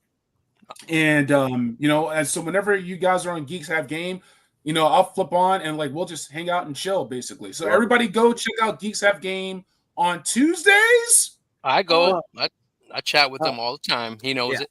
Yep. We're doing Monday. Zen, yeah. Thank you for joining us, man, and joining us on this ride. It's been amazing, man. I've always been a fan of yours, your crazy memes, but just also your energy. I was like, I gotta remember myself to be more like Zen. It's like to have the Zen that Zen has. You've been like you fit right in. I was like, why the hell haven't we asked this dude before? Cheers to you, man, KJ. Thank you. And Spec, I was gonna be Arc, but I'm not gonna do that because I've been just impressed with your work on YouTube. I've been in production before. Being in production sucks. It sucks not being able to hop right in between one gig and the next. I know cam hopping sucks. I've fucked up cameras before. Like it is not fun breaking a camera lens. Right. But it was an old lens, so whatever. And it wasn't my fault. Over somebody's head. So it's not on me, not my fault. The point is, keep your head up, keep getting those gigs. Don't be afraid to ask your friends for gigs, because that's what it is. I'm in IT, but I used to be in production. I used to be in your shoes. I've been in camera crews before. So just keep up the good work wherever you do it, man. And I'm proud of you. And that goes for all of you. And I love you all. And I gotta go. Episode 200. Peace. Hey, happy holidays, KJ. And we always learn a lot from you, man. And you've been a great backbone for us and connecting us through the community. And you do it better than anybody else. So I really appreciate it. And go have fun. We'll catch up with you guys with you later. Bye, KJ. Cool. What you sipping on, fool? What you sipping on? This is really good. Yeah. Dude, that is my holiday beer. Love Shiner Cheer. Good idea. I couldn't believe I found this here because this is Texas. Yeah. What does it taste like? What does it taste like? It's just holiday cheer. It's just good beer, man. No, snap. Hold up. Damn. Hold up. Thank you. Woody Wood was good. So much. Buddy in the house. What up, dudes? Congrats. And Tony, stop hacking my stream. I hack his stream all day. That golf clap again, please.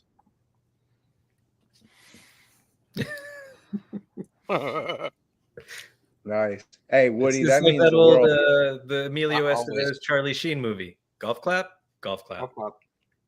Minute work. That's what's up. I appreciate it, man. Thank you so much. Thanks for everyone tonight. What was that, Bobby? One of my favorite scenes from that movie is when Charlie and Emilio are fighting, and you can tell they're brothers because they're really mad at each other. Like, you're a stupid man. You're a stupid little man. Little man. Dude. Anytime, Woody. Thanks for hanging out. Were you partying, Bobby? What were you doing? Holiday party? I was catching Bobby's up with drunk. Not drunk, but not sober. Play. Double on double. It's 200. I got two Yeah, for double 200. Two for 200, man. Whiskey and a beer. Hold on, fuck it. Let me get a beer. Hold on. Cool. While we're at it, while he goes to get a beer, we're gonna come back around. Spec, we already talked about Doc. We're gonna talk about it again real quick. Talk about why you have Doc at number 2, David Spec. Iconic figure, seminal figure, nailed the sculpt, nailed the accessories, nailed the paint applications, nailed the classifiedization. He's just an awesome figure. He looks great on the shelf, has an awesome presence. Boom, done. What's up? And we got another super chat from my man Patrick. Oh, what's up, man? Hey, thanks so much. I appreciate it. He gives his top 5. Number 1, Storm Shadow V2. Okay. Number 2, Wreckage, Tony. Number 2 there. Number 3, Quarrel, a figure I just reviewed. That's a nice little segue there. Glenda, who I have a feeling we're going to be talking about in 2 seconds. And a Hiss Driver at number 5. Thanks so much. I appreciate it. Go check out Riot Press, and we're going to get more American Ninja X coming in with 2.0. We talked with Patrick last week, and it was a blast. It was a great episode, so go check that out. But Baldy, perfect segue for Glenda, man. Number 2, yeah, the hottest toy in the land. Hell effing yeah. So I think I'm at 9 Glenda right now. I have 9 Glenda because I'm building Glenda core. Eventually I will get to my review of her. What a fun figure. We all knew we were going to get a version of Scarlet way back in 1982. She was a Brazilian release of Scarlet. And, Argentinian, I think. Argentine, yeah. Listen, I've had a couple whiskeys. But yeah, I mean, we knew we were getting a version of Scarlet, and then that mold right there was used for Retro Scarlet. So she would take the top before Scarlet for me. Even though that picture kind of looks like she's a Karen yelling at a Target employee. But she's a lot of fun. I like that it's this is the kind of character that you want as an exclusive, not something everybody wants or needs, right? It's a deep dive character, and I think they nailed it here. So I was very happy with this character and how the figure came out. Yeah, and Glenda, I mean, yeah, I did a ranking of the Dragonfly figures, and he was right there, man. At least solid a 4 out of 5 from me. And you talked about Scarlet Retro, and just in time to join us, Bobby, you finally get to talk about one of your choices tonight. Talk about Retro Scarlet and why she lands at number 2. Look, good figure, badass figure. It's a great figure. When you think of GIJoe, I'd say there are 5 characters that is like boom. It's Snake Eyes, obviously, Duke, Cobra, Storm Shadow, but you can't have Snake Eyes without Scarlet. Like you just can't. And when you think of Scarlet, this is what everyone thinks of, right? Like That's right, Duke. Did you hear that, Duke? Hell yeah. Nice. Right. Scarlet, like this is how do I put this right? When GIJoe Classified hit and we got Duke and Scarlet, we're like, all right, this is cool, but we want Scarlet. This isn't our Scarlet. This is our Scarlet. That with the weird bathing suit on top of like I don't know, like scuba gear, fine, but right. Or the bathing suit on top of the wetsuit, okay, fine, whatever. But this is what we wanted. We've been wanting this. This is the one we wanted, and we finally got it. And it's a beautiful rendition of her. And this is my number 2, like with easily. No, yeah, absolutely. Well, I mean, she probably should have made a top 5, but didn't. But her retro counterpart made my top 5, and that's Retro Duke at number 2. Fair. I mean, the only minus I would say is not being able to attach those rifles to the backpack, because we have the same backpack we had from the other Duke, and he's just got, that's kind of my glaring issue with a lot of these figures, is they'll have a lot of stuff and it's like, where do you put this? I mean, should they all be walking around with like 20 guns? I mean, probably not. It's good to have options, but it did come with an XMLR 30, so that was cool to get that. And different weapons. I thought the visor was great. Obviously, an incredible face sculpt, and they nailed it so much that I crapped all over my Mezco Duke in the Mezco ranking video I did. So well deserved retro Duke at number 2. And Bobby, we're gonna stick right with you, man. You came to the party at the right time, because you also picked Duke, and this time number 1. Yeah, because for me, retro Duke, and you gave me like the list of like all the freaking Joes that came out this year, and I was like, God damn, it's hard, right? It was hard. A lot, man. It was so much fun, but I was like, God damn, how much did I spend? But Snake Eyes, I think Snake Eyes is everyone's like, this is Joe. But when you think of G.I. Joe, when it's like, oh, Captain America fucking badass, it's Duke.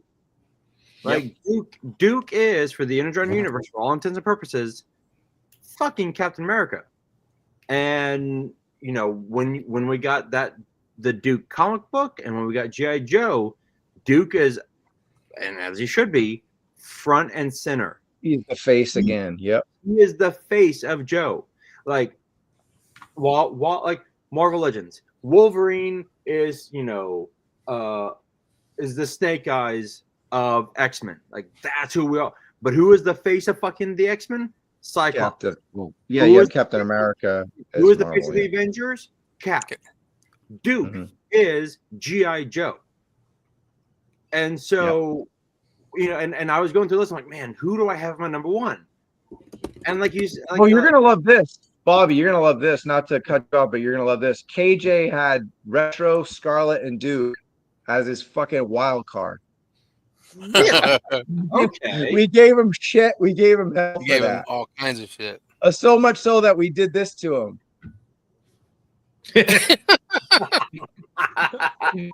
Now he's not here. We could talk, man. He hated it. He hated it.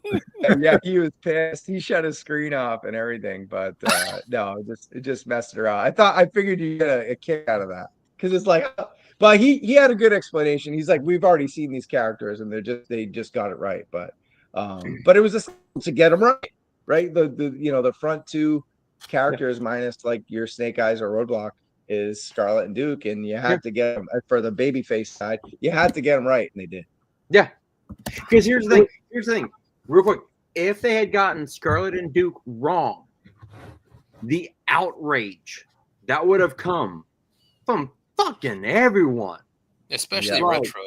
Especially retro. Like, you thought my rant on patches was gonna be memed?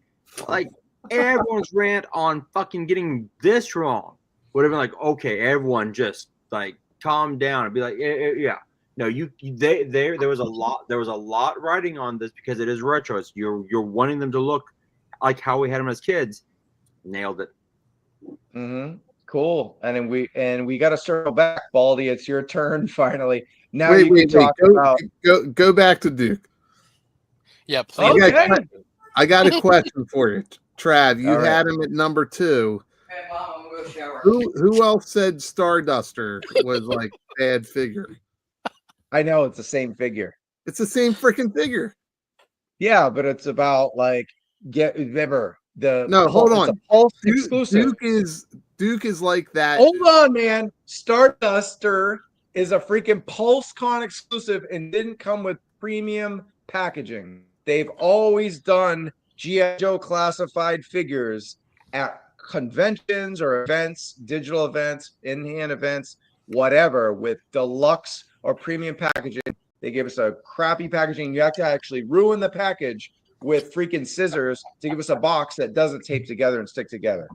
I rest my case. Thank you, Ryan. Can we see Travis do just? Oh, there we go. Yeah. Coming to a proctology office near you. No, listen. Duke is that night, and Starduster is later that night. They're the same freaking figure. They almost have the same. It's about the intent sometimes. So in our list, politics can get involved, pricing can get involved. It's not just the plastic that Kelly you Dragon see. It's the Invest. Thank you so intent much. behind it. We got a few super chats. Hold on before we get Ryan Dale. Justice for patches. Oh, we're back at the patches again. Yeah, how could we not talk about 2024 review without the patches? I know Bobby went nuts on the patches thing back.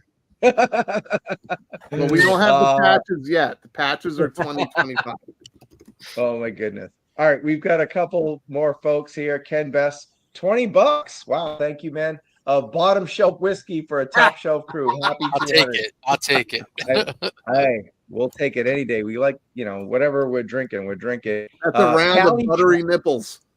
Buttery areolas. As your current, this must be Daniel. What's up, man? Just hung out with him in Long Beach. As your current 2-time GIJoe little turn. I asked, what is the next time we're having a little turn? Are you modulating horribly? In like a month and a half.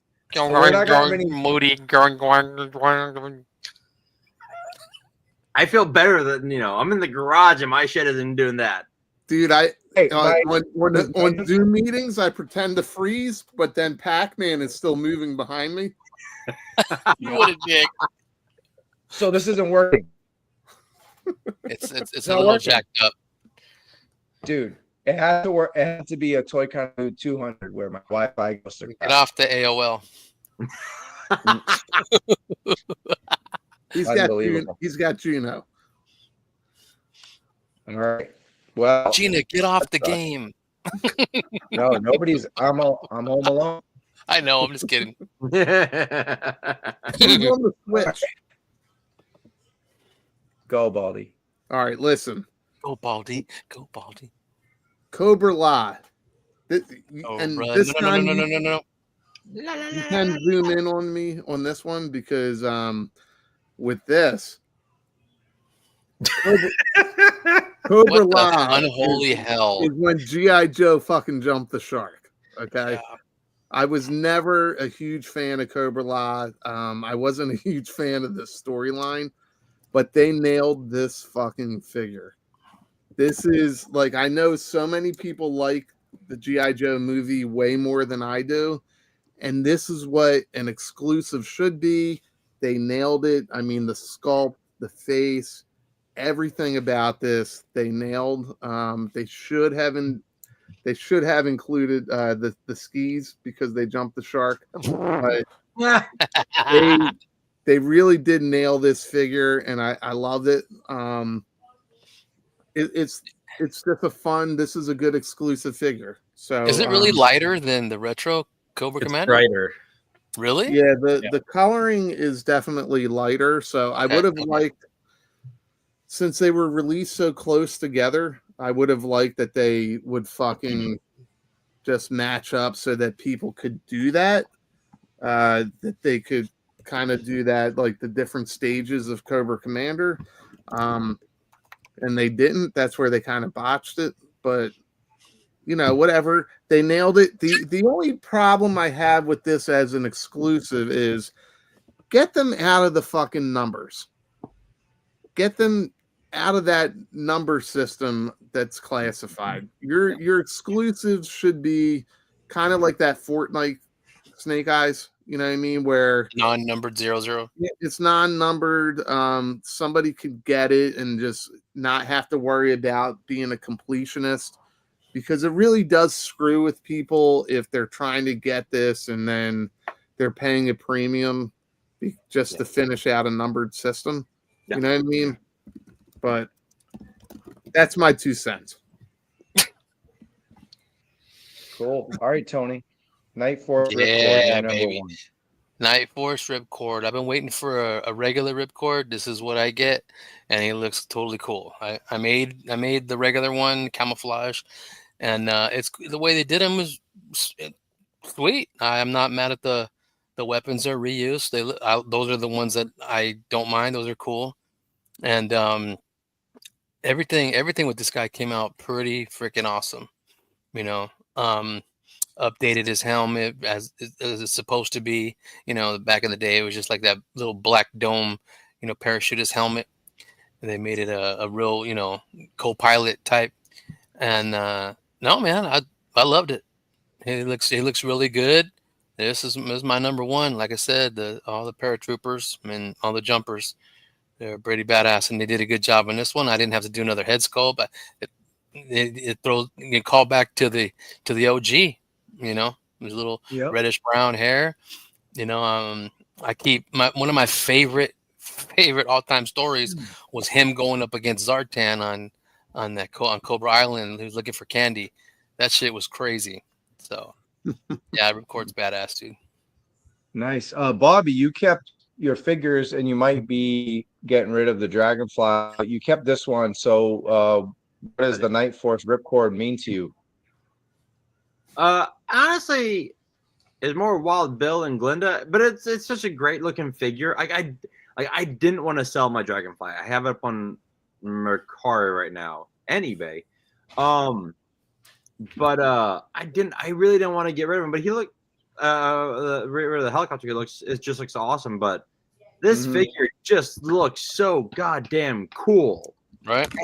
And I mean that's mainly my thing with all of these G.I. Joe figures is there's so much attention to detail with these figures that it's like fine, I'm keeping him. Fine. Yeah. That's what's up. Yeah, okay. And then the next pick, number 1, spec Road Pig, Dreadnought. The first time we're actually talking about him tonight on the show. Take it away.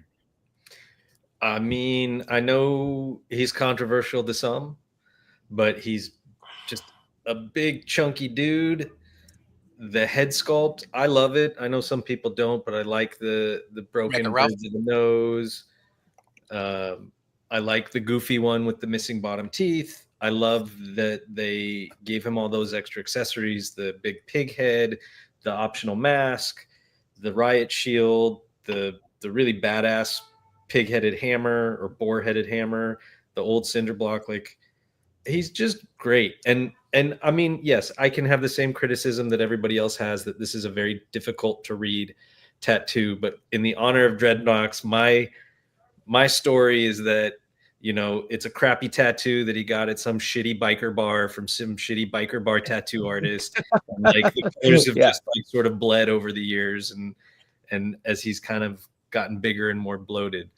But I like that they kind of kept him as it's a more real sculpt, right? He's got love handles. He's got, you know, but he's still a big hulking dude, but he's not Arnold Schwarzenegger. Right. I think he's just a really, really fun figure. And then, of course, the inclusion of Raucus. I don't know. I love it. I just so much fun. Yeah. And thanks again, Woody. Appreciate it. Have a great night. Hey, Woody, have a good one. Yeah. Road Pig. You talked about Dreadnought Torch earlier, Tony. How you feeling about Road Pig? I like him, dude. I mean, they gave us this. I change him how I want him. And I always do that. But I didn't mind, like David said, I don't mind him being a little, he's a big ass boy. He doesn't have to be, you know, like the Brock Lesnar one that I made not too long ago. He could be right. This is dope, man. I mean, he just has all his stuff he needs. I mean, he has a little bit too much tattoos for my taste and funky ones, but that helmet is insane. Raucus is dope. And he's got the little crossbow on his wrist. You know, that was a sweet touch. And like I said, I changed him a little bit. I had to take the Dreadnought tat off, and then I wanted you to see his abs. Come on. That dad bod.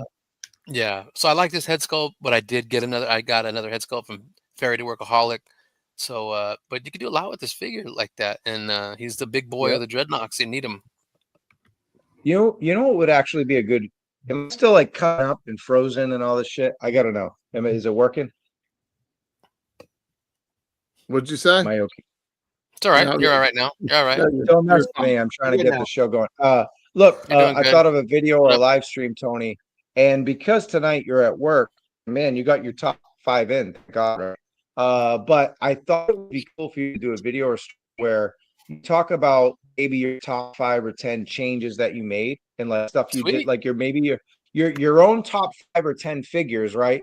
But unlike everyone else, you can talk about the additions you made or the things you did to sprucing up those figures. I think that would be a captivating video that really no one else has done. But now that I put the idea out there, everyone's going to go do it as soon as we wrap this. But no, it would be a cool video, I think, just to get a customizer's perspective. I'm like, oh yeah, here it is. It's Jinx and whatever. But you're actually like, hey, this made my top 3, but I did this to it. I just made my, I just think that would be cool. If you got actually time, that would be dope. It would be a cool video, I think. Yeah. From your perspective. All right, and now number 1 for me, it's Carl Greer. Yes, number 1. And I actually, when I was doing this ranking video, I thought that Jinx was gonna win right away. I actually had Jinx just pinned in the number 1 spot. And then as I reviewed it, and that's the great thing about making content, as Baldy can attest to, making videos, is you just discover things you like or dislike about figures as you actually play with them and mess with them. And I think it's brilliant they nailed Carl Greer with all the reuse. One of those things we always say reuse, and part of my reviews is showing off the reuse. But I thought it would be great to showcase it and be like, this was brilliant to have Shipwreck's legs, Airborne's upper torso, the 60th infantry vest. And I love the classified sculpt. I thought they nailed the face sculpt to a T, and I love the tinted glasses.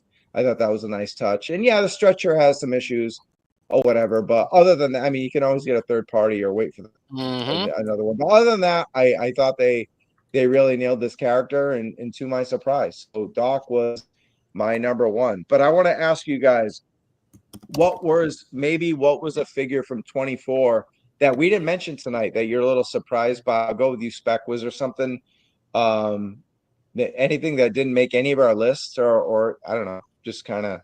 Well, let me think about that for 2 seconds while you address the super chat that came through. Adam. Oh. Okay. Wow. Okay. We went from 0 to now I'm rich, baby. Put this towards the Joe Fest whiskey fund, man. Thank you so much. Are you going to Joe Fest all the way from Australia, the land down under? That's what I want to know, Adam. Let us know. We'd love to meet you. I'll back that up, Adam. I've never been to San Diego Comic-Con. If that's halfway for both of us, the scissor. I'll meet you at San Diego. Weird, why don't you? Baldy, make it weird. Isn't every Wednesday weird? Yes. No, I'm at work. It sucks. It's to 2,200. I really wish they would have again retro doc. Made this retro doc and given a white hair like they did. Cool. But yeah, reuse if it works. Yeah, you guys great. put that medic up there, number 1. Hell yeah. So I'm gonna challenge everybody that owns Doc. Lift his belt up. Nobody did this in a review. I didn't do a review of Doc. Lift his belt up. It is Shipwreck's. It's he still has the anchor. Oh, he does? Oh, He's shit. got the anchor on his belt. Do it, Spec. Get it. Nobody has said anything. I was going to do a review of Doc, and then I was so far behind. I'm not taking my guy's belts off. Yeah, go ahead. Lift that shit up. Lift it up. That's why we need more reviews from you, Baldy. You're the greatest of all time, but you only do like 2 a year. Muzzle tall. He said his belt, not his skirt. Yeah, his belt. He's got the little anchor. That's hilarious. Maybe he was in the Navy at one time too. Talk about reuse. And they didn't really get his crotch in there. Go ahead. Hang on. Let me. Whoops. All you guys looking at Doc's BBC. Spec, you know how you are with your gynecologist. Really get in there. Yeah. Oh, there we go. Now we see it. Good there job. it is. Wow, there you go, Tony. That's right. Relax the tonsils. Yep. All right, we got a super chat from Ryan Daly. Thanks so much. A $5 Thank you so much. Yeah. Well, here's one. Quick Kick, right? Quick Kick. Someone mentioned it as the worst figures Baldy, right? You mentioned mostly because you just want it retro carded. Retro. But That He's said, I practically thought he retro. was a damn good figure, and I gave him a very good review. But yeah, he didn't make anyone's list as like a top choice, so that was interesting. He's a phenomenal figure. He's awesome figure. It's just it should have been in the listen. I'm all about the modernized classified look. Right. If you're gonna go retro, if you're gonna go full spec, if you're gonna go full retro, Never go full spec. full retro is you're just getting 6-inch versions of what we had as kids. So what, bitch? No, I love you guys know I love the classified look too. I love the classified. That's why I got into it. I have the respect answer to your retro. question, Travis. Well, actually, let me finish reading the super chat. So it was quick kick, docket fucked 3 up. for Ryan, 2 Duke, 1 Mutton Junkyard. So yeah, if you were like ordered from like I think BBTS and Entertainment Earth, you got it in 23, and I think everyone else got it in January. And I just was like, well, it's part of my list last year, so that's why I didn't count Mutton It's Junkyard. 23. You're right. Runners up, Airborne, Wild Bill, Retro Commander. Great list, Ryan, for sure. You always have great comments and compliments, and we appreciate the fiver. And here's one, Spec, but is this who you were going to talk about? Raptor? He's on there. I'm surprised people didn't mention Raptor. Or, I mean, I know you put it in your review video, but there was the Night Force Flint and Quarrel. Who else is... I just like Falcon, the others better. yeah. They were awesome. I just like the others better. Yeah. V2 Storm It Shadow. was hard. Storm Yeah. Shadow, Alpine. Yeah. It's hard to do a top 5, and that's why most people do top 10. I know Punk has I like one out top there. 5, I'll though. Let's I'll keep eventually... it. What was it? Well, as I like- said, when you said top 5, I was like, fuck, that's hard. It is I know, really but we hard. have 6 people on this show. If we did top 10, it'd be 7 hours It kind of long. made it easier though, because I'm like, these ones Yeah. are all awesome, but I like some a little more. So I left Doc on it, and freaking Medic Doc I left him off. I like the other ones better. It was Okay. tough. It's all right. You look like you have a FedEx hat on anyway. Yeah, I just got out the truck. But it's a white truck too. Cool. Any last thoughts on classified in 2024 before we move on to 2025 stuff? Real quick, because I missed, the first hour and a half goes out. Drinking, Out boozing. out boozing. It's the line that has gotten me in the most trouble with my wife. No, I know. And it's something that it is an amazing line.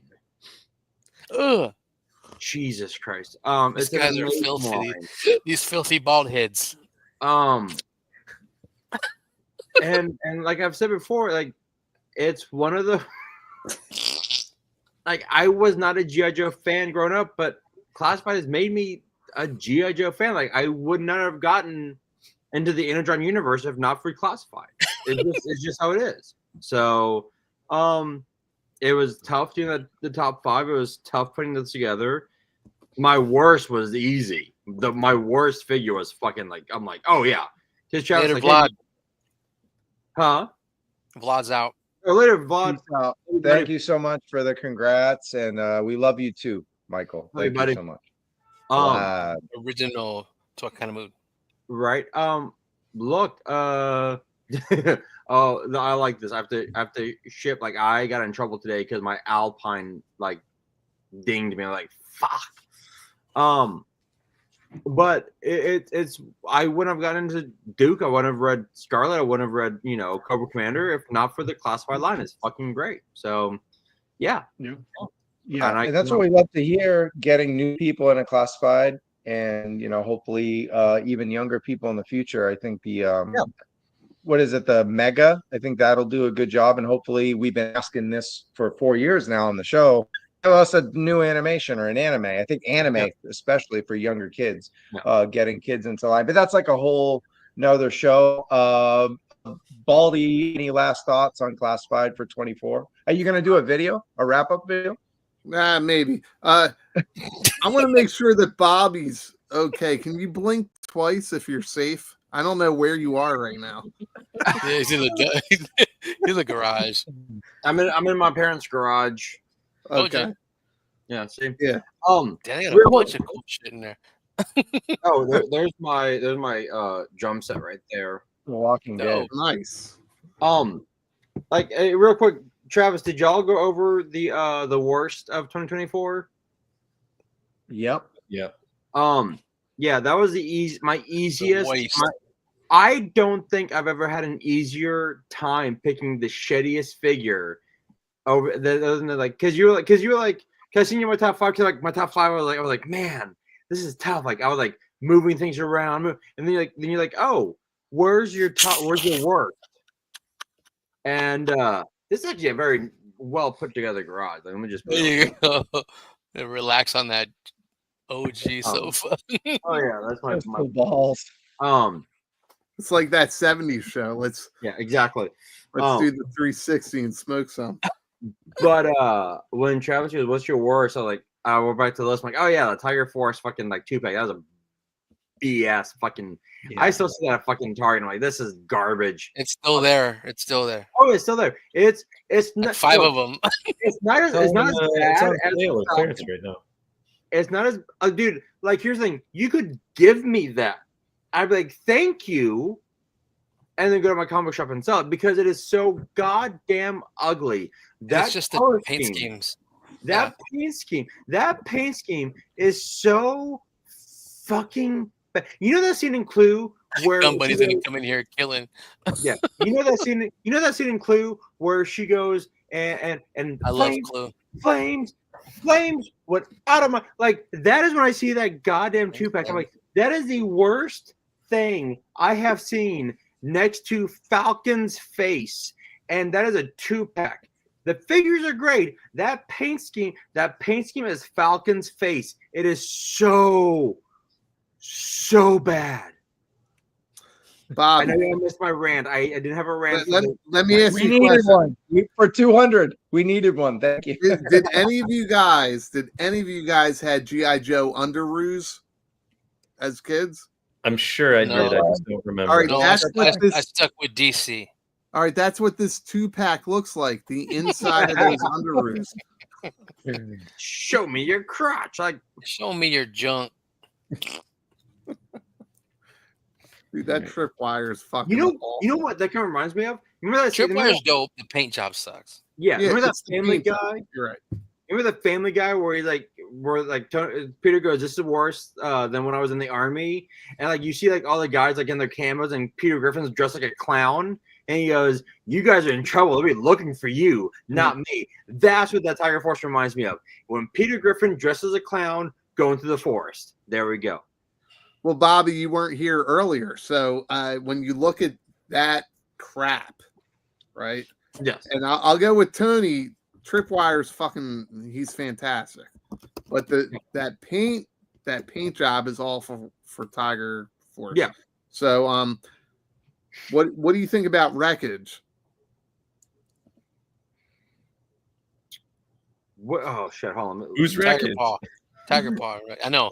Who's Oh, Wreckage? Wreckage. Yeah, I'm sorry. It's so horrible. Beck was right.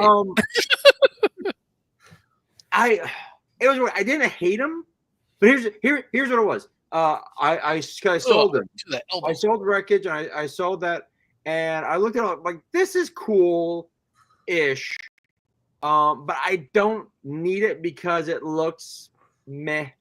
So Wreckage wasn't bad. But like the Tripwire looked cool by himself, but when they added the Tiger Force bullshit on him, I'm like, fuck it. So, hey, look, there's Moody. Moodsters. Well, I'm double deucing here, so you know. Ugh. Potty You're time. taking a shit twice while you're talking to us? That's what I thought. Well, Double fisting, fool. what do we think of these That's a double factory? What do we think There's of these Gun Bunny. factory leads now? Right here. Oh, that face from this angle looks kind of That weird. face is disgusting. Speaking of poo poo, what's up with that face? I'm bro? gonna say that it's the lighting, it's the way the light's hitting it, and it's the angle that they took the photo at. I'm gonna It's wait not till we bad. see Yeah. a better. Eh, It's just a hose dragger. he reminds me of like one of those like German ventriloquist dolls. The Germans. It's like, yeah, the Germans, and he's like, We will ask the questions. I was waiting for that. Wasser und Scheiße. Like, did you just say water and shit? Yes. Yes. It's Essen mein Scheiße. Essen mein Scheiße. But the face looks like you take away the face and you just keep like the oxygen mask on. It looks cool, but yeah, it looks porcelain. It looks like a weird. It looks like a weird like porcelain doll your grandmother would have that in her bedroom, and you're like, oh, this is gonna haunt me. This is possessed by a demon, and it's going to like rip my soul out, and I don't like it. Everything else looks cool, but yeah, no, fuck that face. Fuck that face. I had already said about this particular figure, like, make it, Chris. Awesome. We got Justice. Hold on one second. Super chat, $4.99. Justice for Tiger Force, Bobby. Throw money at you. $9.99. I mean, scheiße. All right, Spec, go ahead. I don't even remember if this figure hasn't come up for pre-order yet. I don't think I will pre-order this one. This is one that I will wait, and if it goes on super sale, I'll grab it, and if it doesn't and I never get it, then I'm okay with it. But the Frag Viper is a definite buy. What the fuck is this? I'm so confused. Wait, can you go back to the firefighter? Spec, didn't you say at your bachelor party you had a guy show up? He undressed as the fire guy. He had a really heavy hose and it clanged a lot. I remember that. He tried to swing it around and didn't it smack you in the jaw and it just like went whang? Yes, it did. Actually. Yeah. A tear came out. I actually like this firefighter thing, but if they do a mass release of this is the shit that unfortunately ends up at like a clearance. Yeah. So this is something where I feel like we're going to do this 60th anniversary, or it's now called the Legends line, right? I don't know. I can't remember. Yeah, I think they're changing the name for this. So for this is something that should be a Pulse exclusive. Agreed. Keep it minimal. Give it to the audience that wants it, and don't fuck over the entire line because the shit Adam ends up said legacy, the legacy line. Let's not forget that sometimes those Pulse exclusives show up at Ross. I just got that Force Spirit 3-pack for $10. Yeah, which one? The Black Series, the Force Ghosts. That 3-pack. It's on their outlet right now for $55. It retailed for $75. It's at Ross right now for $9.99. Nice. Yeah, Star Trek always ends up at Ross. Yeah. But okay, the Soundwave, the Transformers Soundwave Retro, that's at Ross. That was a e-tailer exclusive. Yeah. I finally that got actually that. blows my mind that fucking thing ended up on clearance. That thing's badass. I like it. It's so awesome. The only Transformer I have. He's a thunder machine. It's amazing. The Triple T is actually they've progressively gotten better. Like people had problems with Megatron because they didn't like the chunky transformation, and then Bumblebee had some, and I still like them for what they are. Soundwave was really good. The Triple T, as far as like being a Transformer and having a really good robot mode, as well as looking just like the Triple T, is a home run. That thing is awesome. Yeah, but the engineering is now at a point where we wished we had it as kids, right? Yeah. So like we all wanted to mix these universes together like Andy does in Toy Story. And it's like to have Megatron be the hiss and everything, like we're losing people. So let's start going with like I hate 3POA.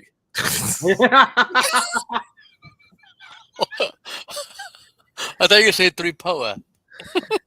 Oh yeah, 3POA. All right. I also hate Punk. Yeah, also because he says hate- baldy. Because he says baldy fucks. Yeah, he says baldy fucks. Where'd that come from, man? I've seen him in the fucking. Dude, I told you where it comes from. He was adding your name in the drawing, and he No, put listen. baldy fucks. We were at Club Tarkin together. He was the only one with a fucking Speedo, no fucking Brazilian wax. And I didn't say It was shit. horrible. I had nightmares after that. I didn't say anything to him. And then Can't he called believe me that. I baldy was just fucks. like- Come on, let's go. That's his term of endearment. I guess so. It is. Okay, so while Smoothie's on, okay, Does anybody have control of this? Can you get the I frag do. viper out of I my got face? I got it. Oh, I do. I like the frag viper. Nah. Okay, so is this the leaked version? Because I don't have the. Where the fuck did that? Okay. baldy fucks. Baldy fucks. Okay, so this is the frag viper. Okay. I will be honest. The I don't ass know viper. Which viper is this? Like, what like He's a highlight. He's a highlight player. he's a highlight launches, player. Grenades with his Shitty. little highlight claw. Yeah. And it feeds grenades through that hose, I guess. I don't that? know. What? Yeah. Yeah. You know what Highlight. highlight is, right? Yeah, You've no, seen Highlight, all- Miami all- Vice. Highlight. Yeah, no. All I'm No, thinking he about is now spits out the grenades. He puts all I'm grenades thinking in about his now is the mouth. fucking episode of Archer that he plays highlight with as when he was like the honeypot. I'm just thinking of Archer right now. Okay, that's kind of interesting. I don't think I'll get it, but Is this the final product? It looks No, like it. no. It's still got some work to do, I think. Just like when they show, I don't know if he's going to show Law and Order. It's a little undone still. Miami Viper. Maybe. I mean, the colors and Miami everything Viper. look pretty spot on. Yeah. Is it what, tan and blue? Yeah, Yeah. he was tan and blue with the silver helmet. That was him. It might be a better looking helmet. It almost looks when it like gets done. the Rocketeer got hired by Cobra. Exactly. Oh, Yeah. Airborne Customs. It's There so- we go. That's what I'm talking about. Yeah, bitch. Now they're really catching up to me. Doggles. He's got Yeah. doggles. I love that. Is fucking adorable. Holy Animal of the shit. year. That's awesome. Animal of the decade. Doggles. That is The Gemin. Well, MP, we all know, stands for massive penis. So if you look If you say so. right in the crotchal area, The crotchal. the control. Crotchal region. If you look The nether right regions. here, look at that dog. that is that. Yeah, that dog is It's a awesome. badass order pup. I like the helmet on the That dog. was dope. That is amazing, and I love the fact that it actually comes with like a walks out. I like the badge. Like I love everything about this. Holy shit! It's like another I think it's another Outback buck, maybe. Yeah, I think so. I think Bobby B was an MP, wasn't He he? was. He's a big snitch. Yeah. He hates it when I say that. Fuck you, Tony. Wait, Not can you Cool. It's a big snitch. let me just clarify. I think Bobby B was an MP. Go ahead, Tony. Bobby B. Yeah. Bobby B is a big snitch. Not to be confused with this Bobby B. So No. moving on. No, too many Bobby B's. Look at that fucking dog. That's fucking amazing. And he doubles as a suitcase. Look at that. Yep. You can pick him Yeah. up. Look at the cuffs on that guy. Badass. So it's the same body as Junkyard. Isn't it? Same body or same body as Timber? No, it's not Timber. I think it's a bigger. No, it's not I think it's a Timber. bigger dog. I think it's a bigger body. I'm not sure though. I don't know. It might be Timber. It's I need it's to talk to Airborne retooled. It's Customs. definitely retooled because it's got more fur. More fur? More fur. More fur or Boots less with fur? fur. Yeah, baby. More fur. Bush. Because like Rottweilers We've have got Bush. really short coats. And if you look like around the elbow joint on Law, he definitely like they put in more. I'm sure it's a retool, but they definitely put in like more fur sculpting. Yeah, Okay. right. Yeah, I can see what you're talking about. On order, you mean, right? Order, yeah. Okay, I was tripping. I was like, All right, cool. All right, why are we back to this? I don't know. But This. Go ahead, Bobby. What's- I'm going to let you do it. go ahead. Go ahead. What's the worst GIJoe classified tube? You know, here's the thing: the That worst was Travis hyping his video. I know that was kind of cringe. I'll tell you what. Listen, that 2-pack with Quarrel and Quarrel, Falcone, Falcone. we broke the news for Falcon's new head. That's right. Yeah, we New did. head. We did. Yeah, Not about Everybody that. wants new when head. we did the interview with Lenny and Tony and Emily. Yeah. Yeah. It's been a long fucking year. Yes, that was a long time ago, but I Still, can't believe. It's been a long time. Why Should've is this in the worst 2-pack? It's a step 2. Sing it, Bobby. Timbaland, Aaliyah, fuck yeah. No, it's still a No, that's fucking tiger Rakim. foot. Huh? That's Rakim. They took it from Rakim. Oh, I thought you were going with the Aaliyah guy. That's a dope ass version too. I'm old. You are old. You are old. Oldest one here. You know what? Here's the thing. I didn't hate the Mad Marauders 2-pack. Because I was actually happy that we got the Marauders. Like we got Spirit, Lowlight, we got Lola and Spirit were badass. yes. I like them. thought it was a good 2-pack. All I right. didn't like Hey, Chris. Oh, night, Chris. Shark, you did break. We broke the news. You broke the first review. Yes, you did. What's next? GIJoe numero dos. This fucking me and Bobby read it for free. I have that the David Nakamura cover that you got right there with Cover Girl coming in. Yeah, that one. I've got that in my box. I love me some David Nakamura. How big is your box, Bobby? Huh? Ugh. I said, how big is your box? Big. I mean, this is not a small comic book. No, it's not. I got a wide box. I love Nakamura's artwork. I'm not gonna get into spoilers per se. Damn. But I read I it. wanted that. My comic store did not have the Valkyrie cover. I wanted the Valkyrie cover. That is didn't want to pay badass. for what it was going to be, but that's such a badass piece of art. yeah, You know, Valkyries don't fuck around either. they when they gave the reason why they're called the Valkyries, you're like, holy shit. Yep. Oh. I want I to would say it, but say I didn't spoil. It's one of those. It's one of those comic book moments where it's like maybe not even a two-page splash. Yeah, and they explain the Valkyrie's role, bro. It reminded me a little bit of that scene in 300. yeah. Well, you watch a lot of Gladiator stuff. I do. Do you like movies about I'm gladiators, Billy? I dress up as one too, Baldy. I know you do. Have you ever seen a grown man naked? Oh my god. Only in the mirror.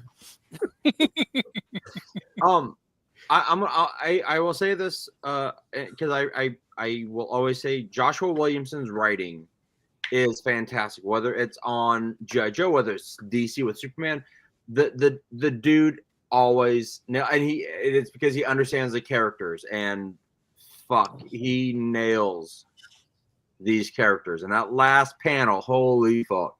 Yep. David Finch. You're talking about David Finch in the chat. What happened with David Finch? Oh no, because Delta 17 said that DNA is good, but he always he loves Finch more because David Finch has this great shot right here with Where? Oh yeah, that's David Finch on the Ultimate right. On the right, yeah. He did a good run on Moon Knight. Yes, he did. I've met Finch before. He's a really wonderful guy. I like Finch's work, except when it comes to his faces, because his guy's always like a little They high. look kind of crazy. Yeah. Yeah. I like Tom Riley. Like, so if you look at the middle cover, that's Tom Riley. Okay. He did the cover A. Tom Riley's doing a great job on this book. He's the interior artist. Great job. I always like DNA is like very vibrant art. That's just me. That crazy. I was tripping because that rifle that Duke has on the cover, like the last slide, that's a real weapon. That's crazy. I know. Yeah.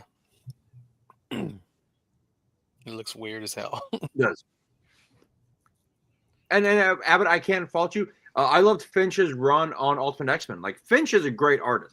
I'm not like, please don't think that anything I'm saying is like, oh, it's just for me. Like, Finch, like, here, not a huge fan. Down and around, love it. So, and his faces are crazy. Yeah. But yeah, great issue. Moody, you want to wax poetry on issue 2? Oh yeah. So in the end, on the last page, in the last panel, that'd be terrible to do that. What rose it again? Well, Eh? you're breaking up. You sound like when I used to get a fax. I should have just reset the Wi-Fi while I was taking out the dog, but oh well. It had to be ATKM 200, no Wi-Fi. I mean, is it really doing this? I'm just gonna. You're all right now. Then when you ask that, it's okay. I don't know what to say. I'm just gonna have to reset the Wi-Fi then. You're doing No, good now. right now you're good. Fine You're now. doing Is good. it working? Yeah. Is it working? You just I got to was like, the rabbit ears. Yeah. oh, on the last Just panel, stay on like the last that. page. Hold it. I'll never know if it's working or not. All right. So frustrating.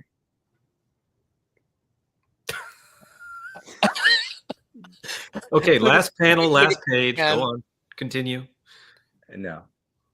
No, I think what they're doing is they're having well thought out twists and turns with this series. It's one thing to like do the whole twist for the sake of it, but I think they've definitely plotted everything out. They, know, with every panel means something, every page means something, and it's leading to something bigger and bigger. I mean, maybe usually the Wi-Fi, I usually have the greatest on the show, but yeah, not lately. Look, I'll say this.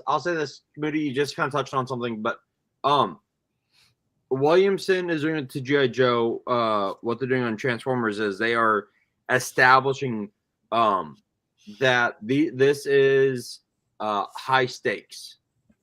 Oh, sorry.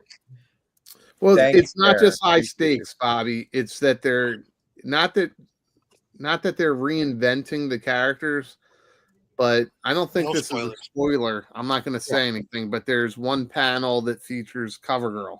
Yeah. And that's going to redo the storyline that we're used to, right? Yes. And there's some other characters where they're going to reinvent the characters. Yes. Something that you're not used to, which I love. Let's bring that shit on. That's what Classified is. Yeah. And the big thing is, so everybody's read Destro by now, right? So like, I'm not going to spoil anything if I mention something that happened in Destro. His any, yeah. But at the end of Destro is having a meeting with Hawk, right? Was it Hawk or Flag? I think it was Hawk. No, I think it was Hawk. Yeah. Okay, so Destro's having, and they're coming to an agreement because what is Destro? He's Destro's an arms dealer. Arms dealer. Yep. And he needs to cater to both sides. Which is why the Retro Trooper, KJ's not here, but that's why the Retro Trooper has grunts and Stalker's gear, because they're manufactured by Mars. But there's something like, and I think a lot of, maybe, I don't know if you picked up on it, Bobby, or any of you guys when you read the issue, but there's a particular panel in issue 2 where Hawk says something, and then you're like, oh, is this gonna like blow back on him at some point in the future? Like, well, see, now I have to go back and read Destro, the last issue of Destro, and then this one. But I love when they do that. Like, oh, pay attention, yeah.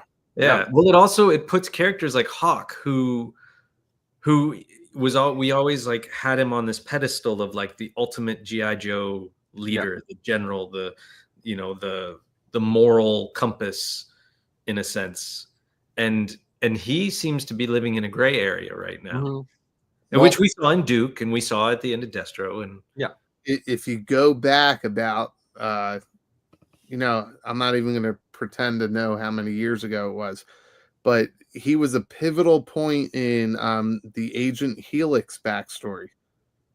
Okay, I never read any of that. Okay, go back and look at that. He's very much he's a player.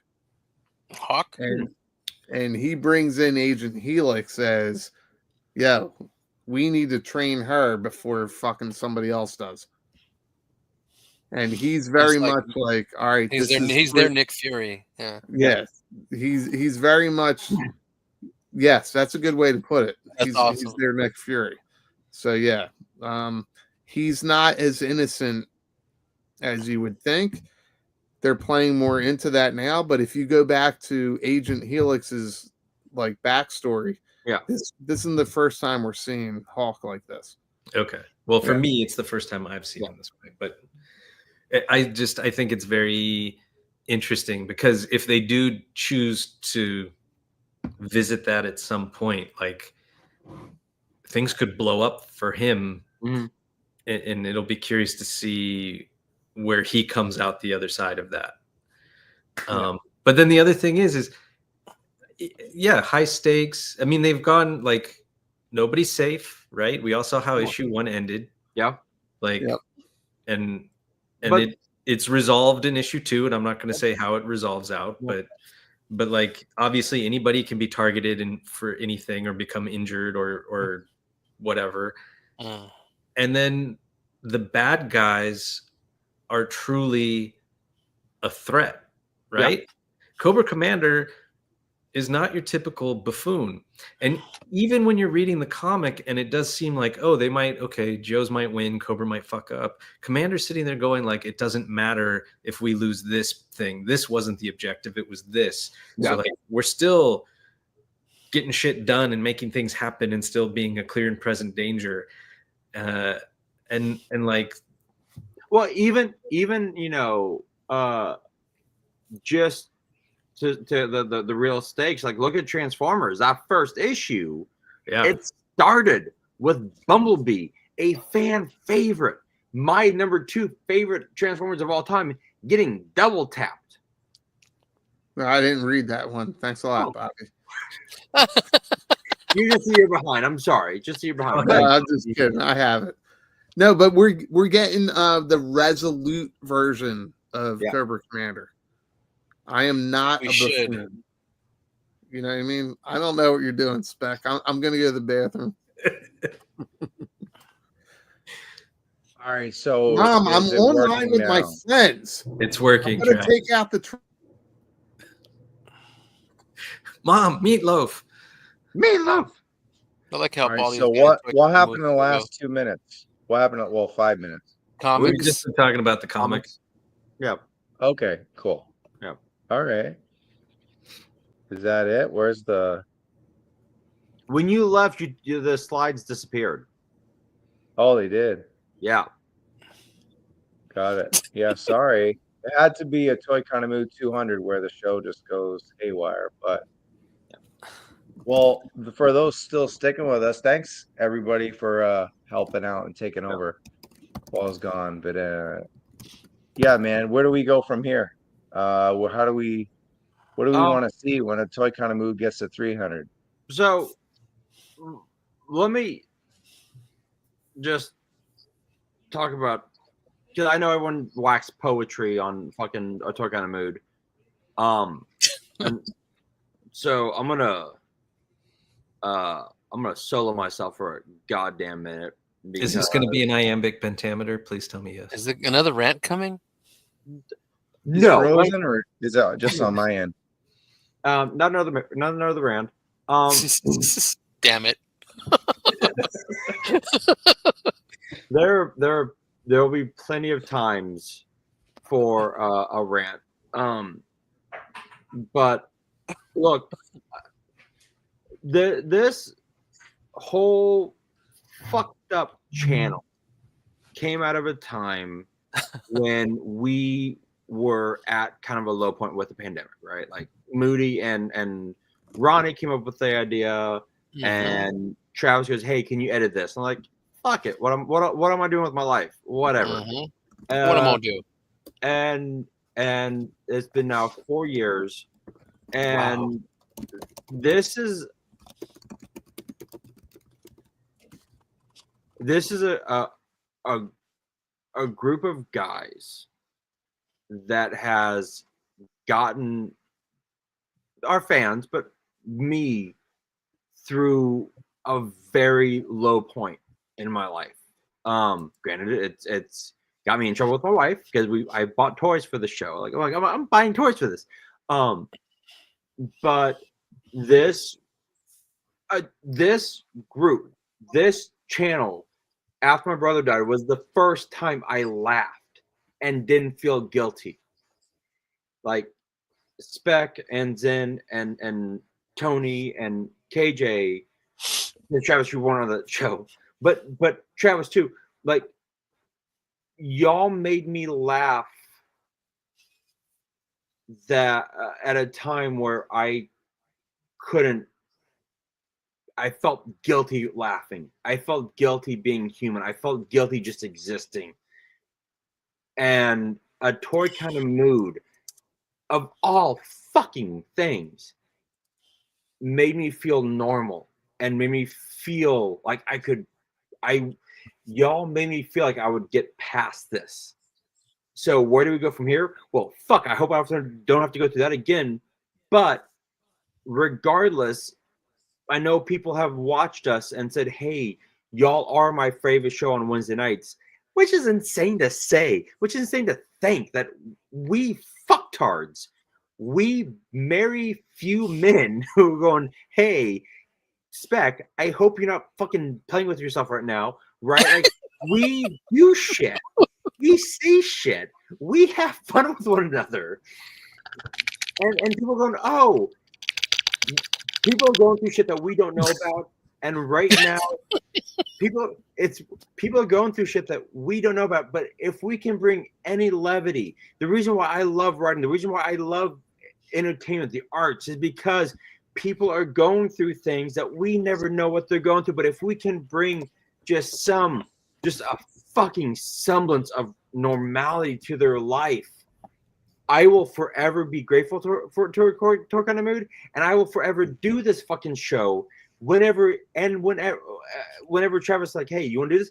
Fuck yeah. Why? Because if my rant makes someone laugh, makes someone feel normal, fuck it. Like 2 hours out of my life to make someone who might be, I'm not saying I was suicidal, but might be on that precipice. If my rant, if Tony's being stupid with Spec, if Spec is like giving Tony, if our shit talking with one another can bring someone that just a little bit of happiness, then fuck, this show can go on forever. I wouldn't give a shit because god damn it, this show is actually special. This show is actually special. And fuck, this stupidness brought me friends, right? Like, I would never have thought. Zen, don't fucking lie about Spec, right? Well, right here. But like, no, I actually am friends. Like, Zen gave me, like, talking to, like, if not for the show, I would never have met Zen. And Zen gave me wonderful advice on how to handle loss. Calling Spec going, hey, dude, XYZ. Calling Tony going, hey, dude, did you see that? Like, people, like, we have actually literally, and like KJ isn't here, but like, I've talked to KJ, like, I've talked to Moody, like, we have all talked to each other outside of the show about real life fucking shit that would never have happened if not for this show. So if nothing else, that this show, like, if I say nothing else, this show has actually fucking saved me. And that's not something I say lightly, and that's fucking weird for saying that on a fucking YouTube channel. No, like, and I've gotten messages back on, hey, this has like made my night. This has been great. This is we talk about fucking plastic and bring joy to people's lives. Like, who the fuck would have thought that 4 years ago, Moody? Right. No, not me. Like you and Not I, me. like you messaging me like, hey, can you want to do like a quick fucking show for an hour and then edit? Yeah, fine, fucking let's do it. Now, 4 years later, I would never thought like, hey, On Zoom, huh? Over Zoom, and me editing like taking 3 fucking hours to edit that shit. Fuck. I'm glad, figure, but it's just one of those things where it's just. I mean, if you had told me 4 years ago this is going to be one of the shining moments of your life, I'm like, fuck off. No, it's not. And here I am. Yeah. 4 years later. A. Well, we're glad to still have you. And Tony has to follow it just because of this comment. Oh, have fun, Tony. Don't mess that hair up. The hair was nice before you fucked it up right now. Shit. There we go. That's Bobby, man. Hey, word up, dude. Hell yeah, it's been fun. I mean, I was just customizing, and then I think I followed you guys, and then I think in the chat or in the different groups, I talked to you, Travis, and KJ or something, or maybe just you, and then you had asked me to come on or something for Terradrome when you started it. Shit, how long ago was that, dude? That's crazy. That was a while back when I got asked to come on here, and it's been fun. And yeah, exactly, Baldy. Baldy's got sticky fingers now. Yeah. So a boob feels like a bag of sand. But I'll talk to you about that later. I'll say. We're all 40-year-old virgins again. Oh my God. Oh man. Hey, Dude, Bobby, that was beautiful. just listening Bobby, to that was you beautiful. guys. So it's Baldy's turn. No, I was listening to you guys and I thought it was poetry. I loved it. I appreciate it. I try. Yeah, it was great. Fantastic. It means a lot. Todd, I thought Tony was punk without glasses. I'm pretty tall. He actually is. You think Tony on pretty camera tall. looks like a 5'6"? He's like 6 feet, bro. He's like 5'11", 6 feet. With He's Tom, actually great. surprisingly tall. The Yeah. one that will always shock me was fucking KJ. Fuck. He's a goddamn giant. Like, no, Tony. The first time I met KJ was at San Diego, and he's sitting on the floor. I'm like, oh, there's KJ. Cool. KJ, like, hey, and he like stands up. And he Like, stands up. up. Well, when you guys are interviewing the Joe crew at Comic-Con, that's when I was like, damn, he's fucking tall. He is tall. Yeah. Shocked me. I was like, oh shit. Well, I'll ask you this. I'll go to since Rocket. Specs playing with himself and Baldy was playing with himself. Well, I'll go to Baldy. What do you think? What do you think's next? You're new, so what do you think's newer? What do you think's next for a Toy Con Mood, and what do you want to see from the channel? Anything? A lot of I think we maybe follow Punk's lead. Punk has been pretty cool with the channel, and he's got the members only thing. But I think we do like after hours, more lacy shit. Like That's for people who don't have a social life and don't drink. Oh. Damn, ouch.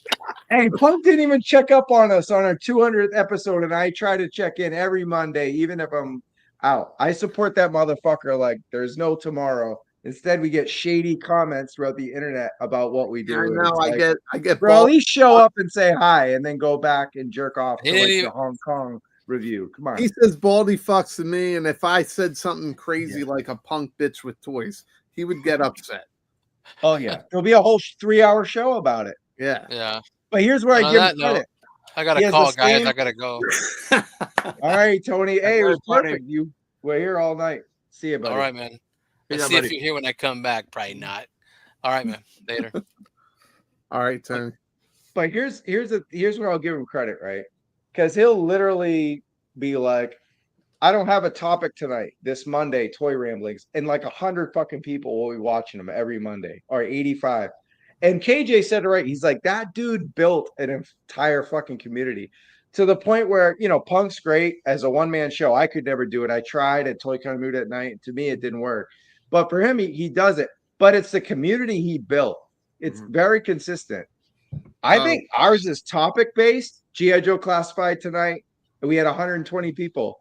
But if it's something else, we have our diehards, but it's kind of like it's up and down. But we kind of expand more than just one community. So it's kind of like I'm always at odds of like, what should a Toy Kind of Mood do? We could talk about GIJoe every week and have 100 people every week, right? We could. But it's like you don't really grow. Like GIJoe is finite. You know what I mean? Like if you want to grow someday, you got to talk about Jada Toys and Mezco and McFarlane and like the things that only get 30 people watching, 50 people watching, but it's 30 different people. It's 50 different people. It's not the GIJoe community that we saw tonight, but it's expanding our views. You know what I mean? Covering different things. Not that those other channels don't. I mean, they review other stuff, but I think we're a toy kind of mood. We're not like military toy community kind of mood or whatever. So it's like it's always hard because I want 100 people every Wednesday, but they're not interested in like Jada Toys or Mezco or Marvel all the time. But I am. I know some of you guys are. Most of you guys are. So it's like we can all bust each other's stones. And that's what was great about Punk joining us or us joining him or however you want to say it. And at Joe Fest, he fits right in. Like we're able to just bounce off each other and just have a lot of fun. So if anybody is a fan of Punk, just we're having fun. He's in on the joke. Oh yeah, we're in on the joke.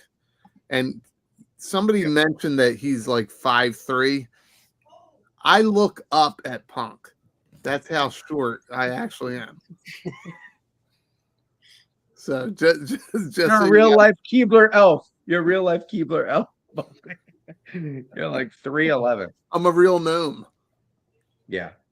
But no, I mean Punk's a rock star. No matter what he talks about or covers I mean, he literally will just end his show when he feels like it. He gets mad, he just ends it. Like I'm a little more like Roman got sprayed by a skunk. Yeah. More things are more produced and because I only have so much time. Not that these other people, I don't know everyone's living their lives and all this. I give them shit. And I'm sure everybody, you got kids or you're married, you got work. But like I only have so much time. That's why with the content, I decided to just go rankings unless I get gifted something early or whatever, because it's to review every single figure for 25 minutes would just take it's time I don't have. And people have been saying, hey, I love what you're doing with the rankings. And it doesn't always work in the algorithm and all that because YouTube's like, dude, you can't do every video as a ranking. You're trying to cheat the algorithm. And I'm like, I'm going to do what I want. So, sometimes you want more people to see it. But I mean, I want to appreciate everyone watching and thanks for all the feedback on all the review videos. I work very hard on it. So I really appreciate like any comments, likes on any of that stuff. It means a lot.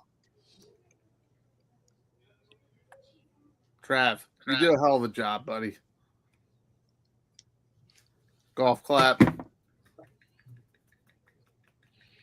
No, thank you. Thank you guys. I mean, I can't do it. I do have a cheat code and it's this team. We do have a Wu-Tang, like KJ says. I got 6 all-stars or 5 all-stars. I'm just the coach. I'm Steve Kerr on the Warriors with Kevin Durant and Curry and Clay. And you guys can figure out who the 2 other shitty players are. But no, I'm kidding. Up. Oh, down, yeah. down. But no, No, you guys rock it, man. And it's easy to just, I mean, I can go to the movie some Wednesdays. I can work on a show. I have the flexibility. I don't have to be here because you guys are going to do it and kill it.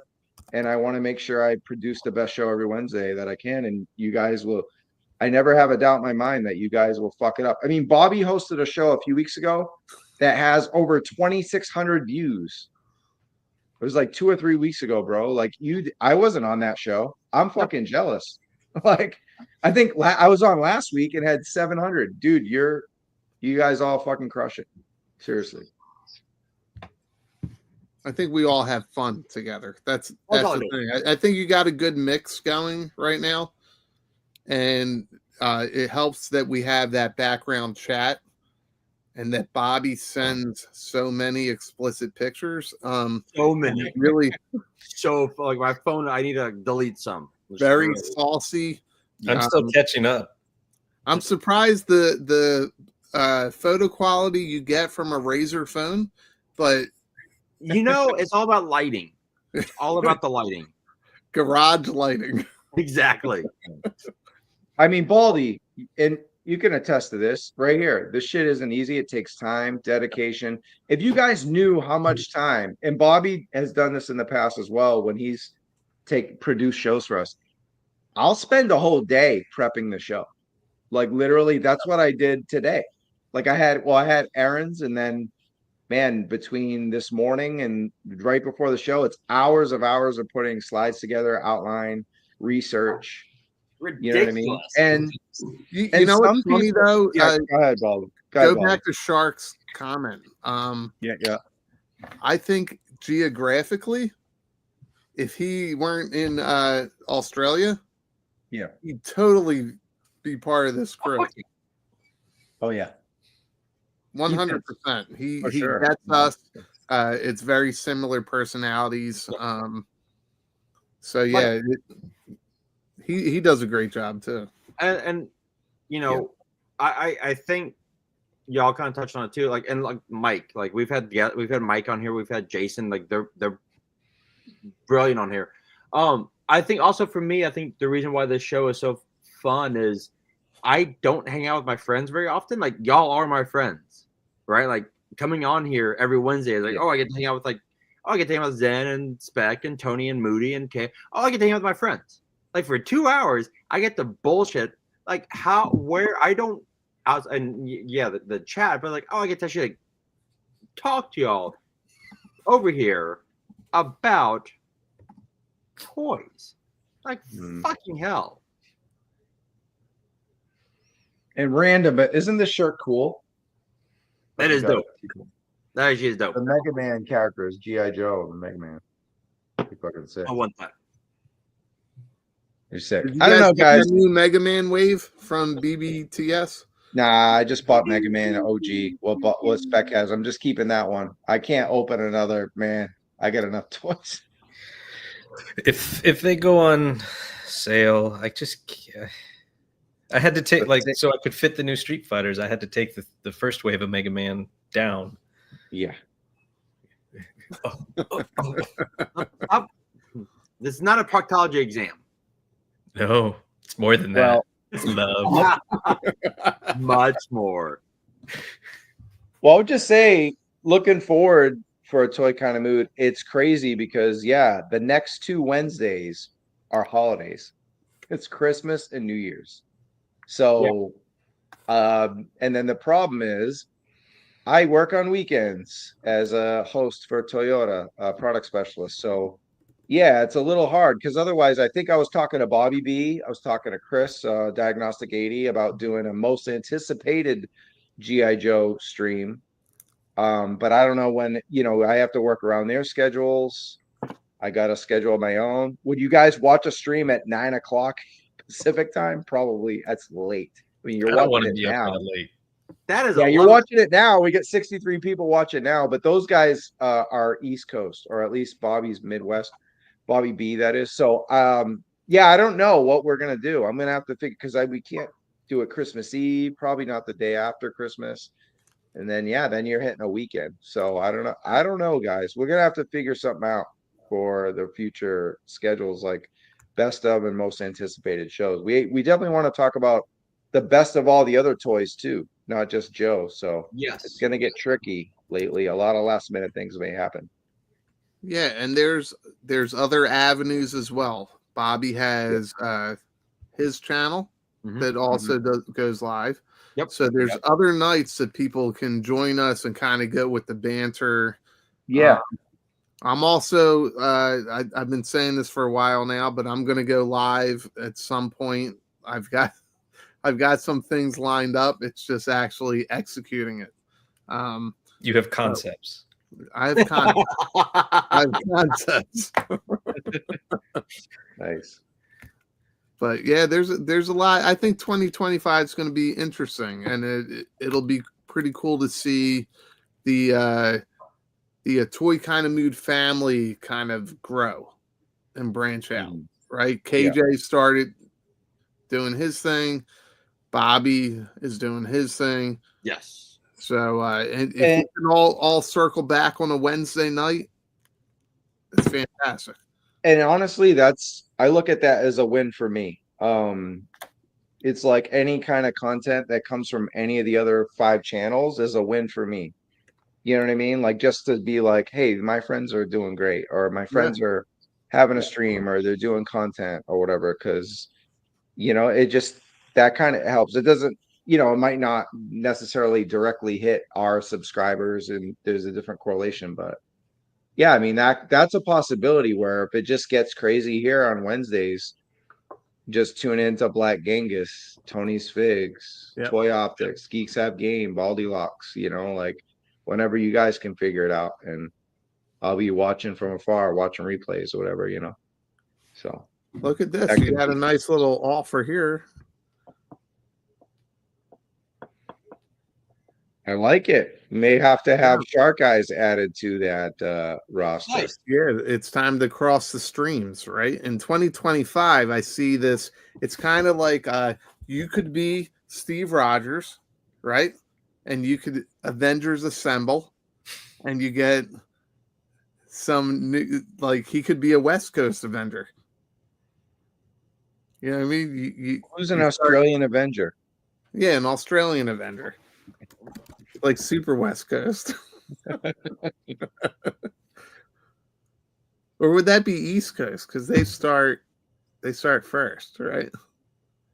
I mean, you tell me, Bobby, who's the Australian characters from? I mean, you got that pretty boy guy that we just saw in a comic. He's Australian, isn't he? He's the X-Men villain. We just seen him in one of the comics. Nick's. Oh, whatever. The only Australian I can think of is GIJoe. Technically, Bishop is Australian. Yeah, technically. Bishop's Australian? Technically speaking, he's an Aboriginal. So, all right, fun fact.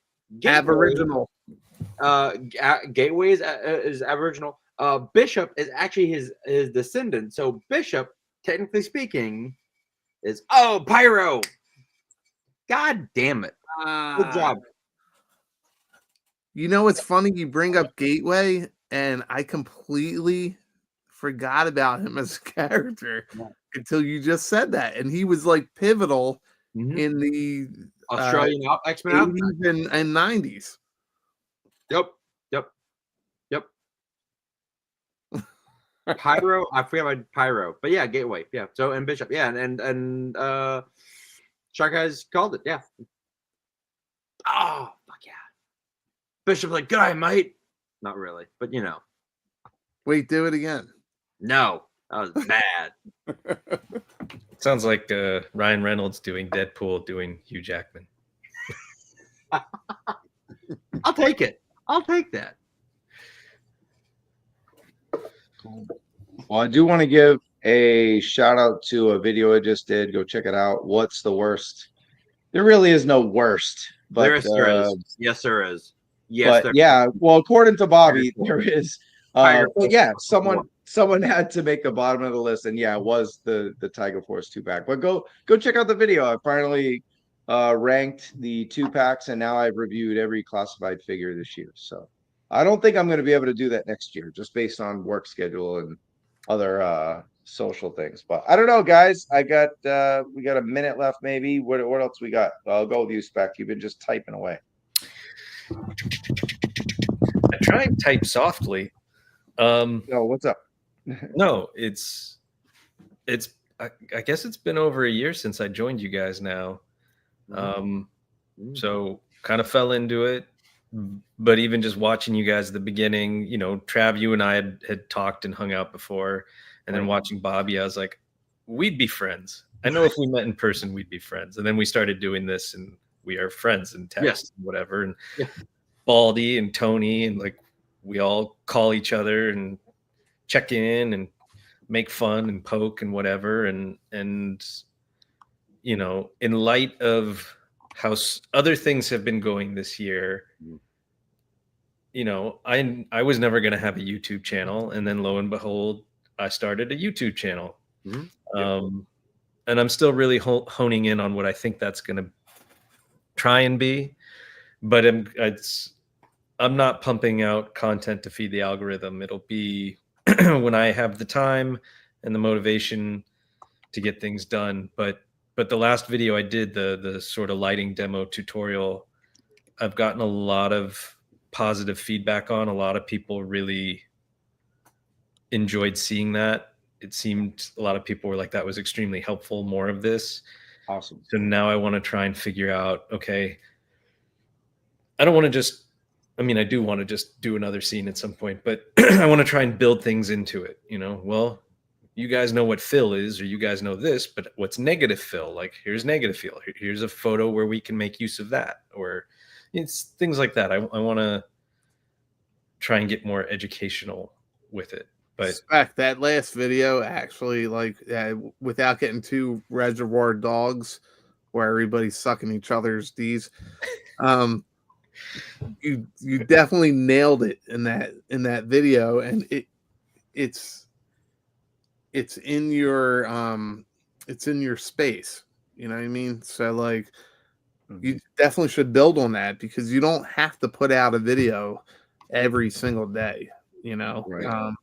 For what I mean, Baldy, I think I was talking to, actually think it was just talking to my girlfriend about it. It becomes formulaic to me when someone's just, and some people do it because it pays their bills, but it's just like constantly. I see some folks out there, and some of these people are like friends of mine, and I admire what they do. But it's like reviews over and over and over of every toy ever, and it's just like it just all bleeds together sometimes, you know. And hey, if it's feeding the algorithm and paying their bills and they enjoy it, hey, more power to them, right? Do what you got to do. But it's tough because we all want to do what we want to do, but then we also don't want to shout into the wilderness either. We want to have an audience, right? You know what I mean? Like, I think everyone you're lying to yourself if you don't want anyone to watch your stuff, you know, and follow and like and all that. Some people care about it more than others, as you can see right here. But I don't know. I think it's important to do what you love. I really love doing the ranking videos. I think I got into I was like doing it just because I was like, oh, well, I haven't reviewed anything in months or weeks.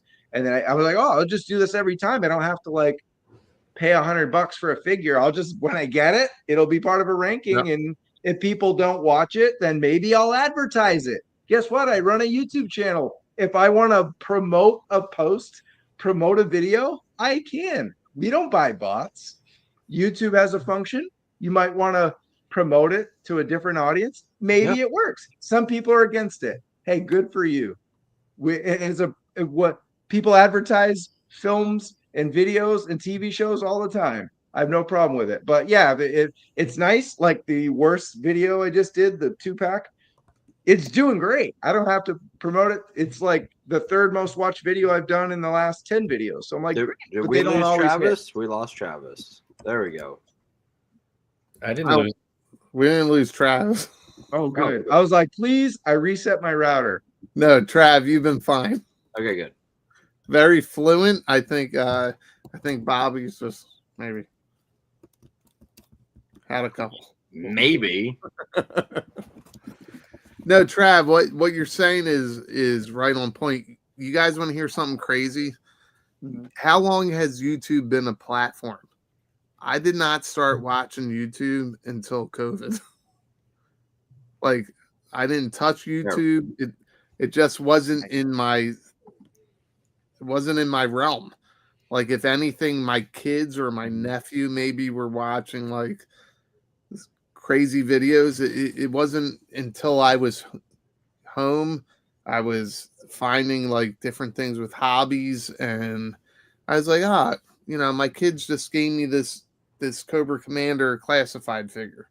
Like, what is this? And I went online and boom, and then I stumbled across a Toy Kind of Mood, among several other things. So like, nice. I'm very, very new to YouTube in general.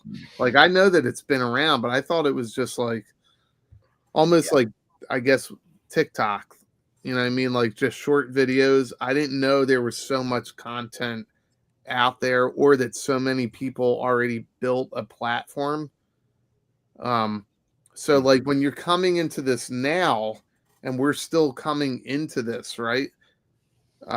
It's such a huge playground that so many people can just jump into. Spec, you can get in there and kind of teach the things that you've learned. Bobby, you're going to expand your base with everything that you're doing, and then Travis, just with everything that you've already done and you've already built, you know. So it's very interesting to see. I'm still learning so much, and then the whiskey's kind of kicking in. So I think I'm kind of rambling here.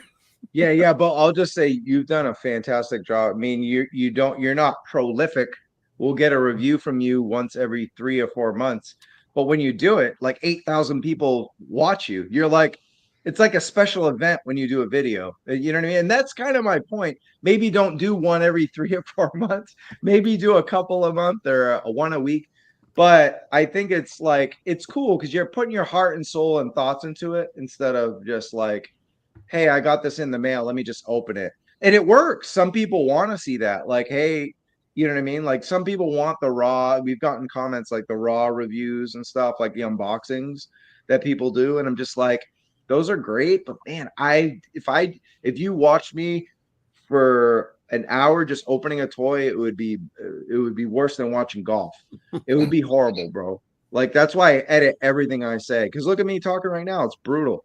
So I'm just like, editing and having fun and including like clips and stuff is like it's art, you know what I mean, to me, and I have fun, even though it takes like forever to edit and it's a lot of work, but when they hit and I'm real happy about it. Yeah, I mean, yeah, there's so much people don't realize how much time goes into it, and then if you're trying to be creative or if you're just trying to do something different, like you brought up me doing the dragonfly outside. Yeah, I had my son was interested. My buddy that built the Sky Striker, he was totally into it, and I was like, let's just go have fun for the afternoon, and that's what we did. And it was like a 3-hour thing, and there were kids, like you don't see it in the video, but there were these kids lined up on the other side of the camera, and they're like, "What is this?" And a couple dads, a couple moms, and it was just so much fun. And I felt like an idiot standing there at a table. The wind is blowing, and thank God we had the wireless mic and everything for audio. But it's about trying to have fun with it. So that's for me. There's other guys who want to be, do the formula and do every single day, and that works for them, and they've built their own. And like, again, it sounds like I'm knocking that. I'm not like, I'm not either. And shout out to Larry, when he hit 6,000 views, I said he's done it his way, grassroots. He reviews everything he can when he can. He goes live when he can. That's for him. It works for him. His fucking engagement is way high. I'm jealous of it. He can go online. He can just go online now while we're on, and 60 people are going to start watching, or maybe 20, maybe not this late, but you know what I mean? Like he has a following that like is engaged with his content. I have to be a little more creative or do something in the wheelhouse that works for you guys. You know what I mean? And it also reminded me, my 2 favorite review videos of the year were GIJoe Classified, so it's relevant to the topic. It was Techno Viper and Quick Kick, because I was like, how do I separate what I'm doing from Bees Battlegrounds, Punk with Toys, Full Force, all these other guys that are amazing? I got real creative, and neither video did anything. Like at the time, like 500 views, not even 1,000, but I love doing it. I took Quick Kick. I live in LA, and remember that day, Spec, when it hailed? Did it hail in Manhattan Beach, or was it just the valley? Just the valley. I remember it hailing. Yeah, you remember I didn't get when it. California Didn't hail down by me, but I remember everybody else going like, "Holy shit, it's hailing!" Dude, it started hailing, and I was about to review Quick Kick, and I'm like, dude, he had the fight with Storm Shadow out in the snow. I live in California. This is our snow. We don't get snow, at least unless you're in the mountains, Big Bear or something. But I'm talking about in Los Angeles. I went outside and reviewed these figures in the snow, in the hail. while it was hailing. I was getting pelted and reviewed it, and 400 people watched it after a week, and I was devastated. But I was really proud of taking a risk. And then Techno Viper, I just included a bunch of. I started messing with sounds and GIFs and stuff, and that was a lot of fun. So I was just like, you know what? It's about it. Those reviews, even though they didn't like fit in the algorithm, and I was the last guy, they made me happy, Baldy. And that's kind of what it's all about. Is looking back at it, it was like I did that. You know what I mean? It was like that. That was cool. You know what, Trav? I think if I gave you one criticism for your videos, is that you are so fucking good looking, and you never put yourself on camera. I hate review videos where I see the reviewer, and my girlfriend was like, I don't watch a lot of your stuff because you're not on it. It's your hands or whatever. And like but live stream, she was leaving comments. She watches the live streams because I'm on camera, but the review videos, she's like, yeah, I don't want to hear you talking with your hands or whatever. Yeah. So I'm like, but I'm not a fan. Some people, it's okay. Who does it really well is Kyle Peterson. It's all him behind a desk, and it's yeah, like but he's got beautiful hair. Nobody has. He hair does. Like that. He does a great job with that. But it's like every time I go on YouTube, there's 7,000 videos of Kyle, and it works for Kyle. Kyle's a great guy. I always hang out with him at Comic-Con. But for me, I don't want to look into the camera and talk while I'm doing a review. I want to get technical.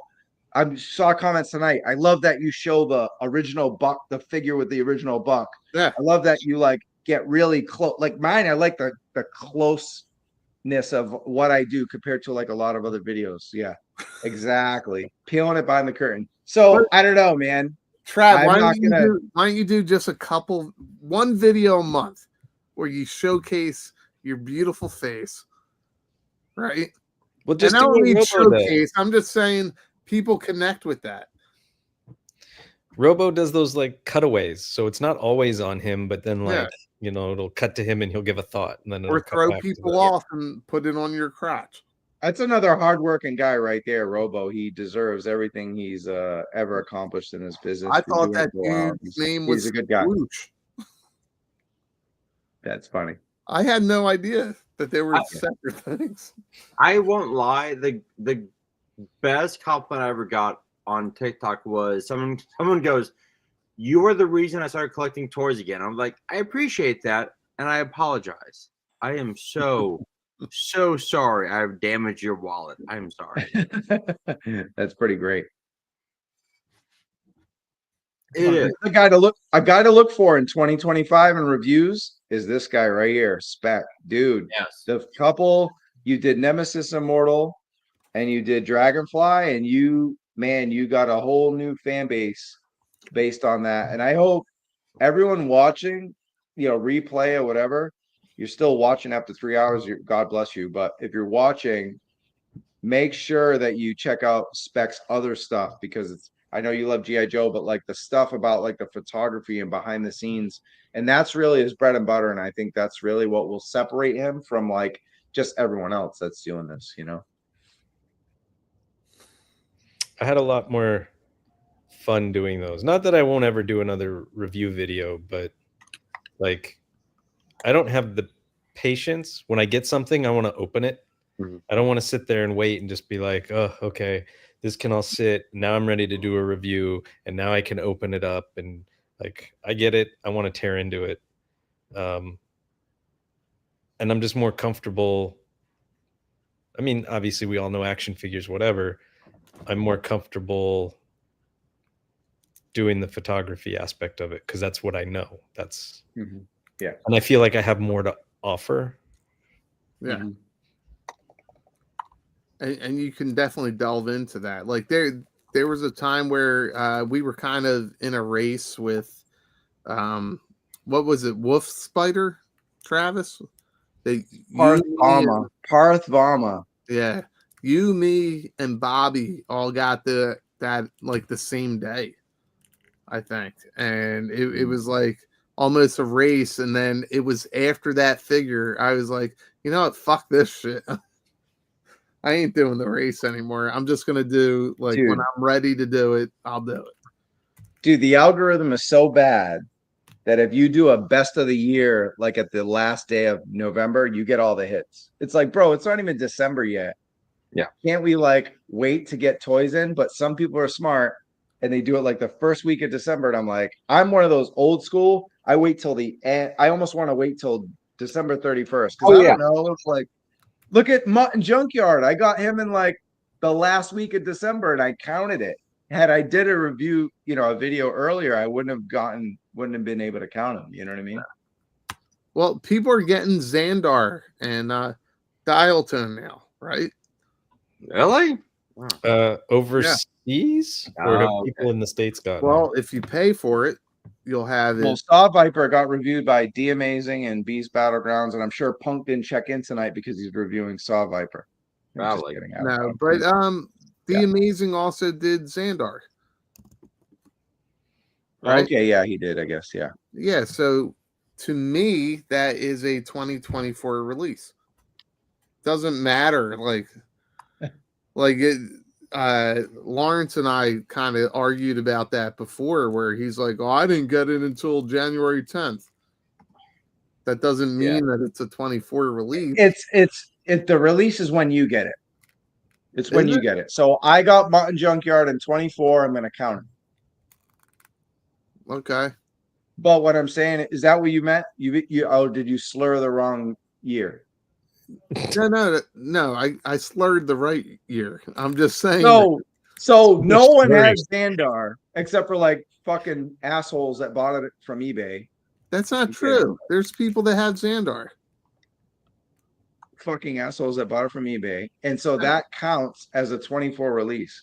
I know somebody here in New Jersey right now. But how did they get it? Where did they get it from? From Hong Kong. From the port. Right.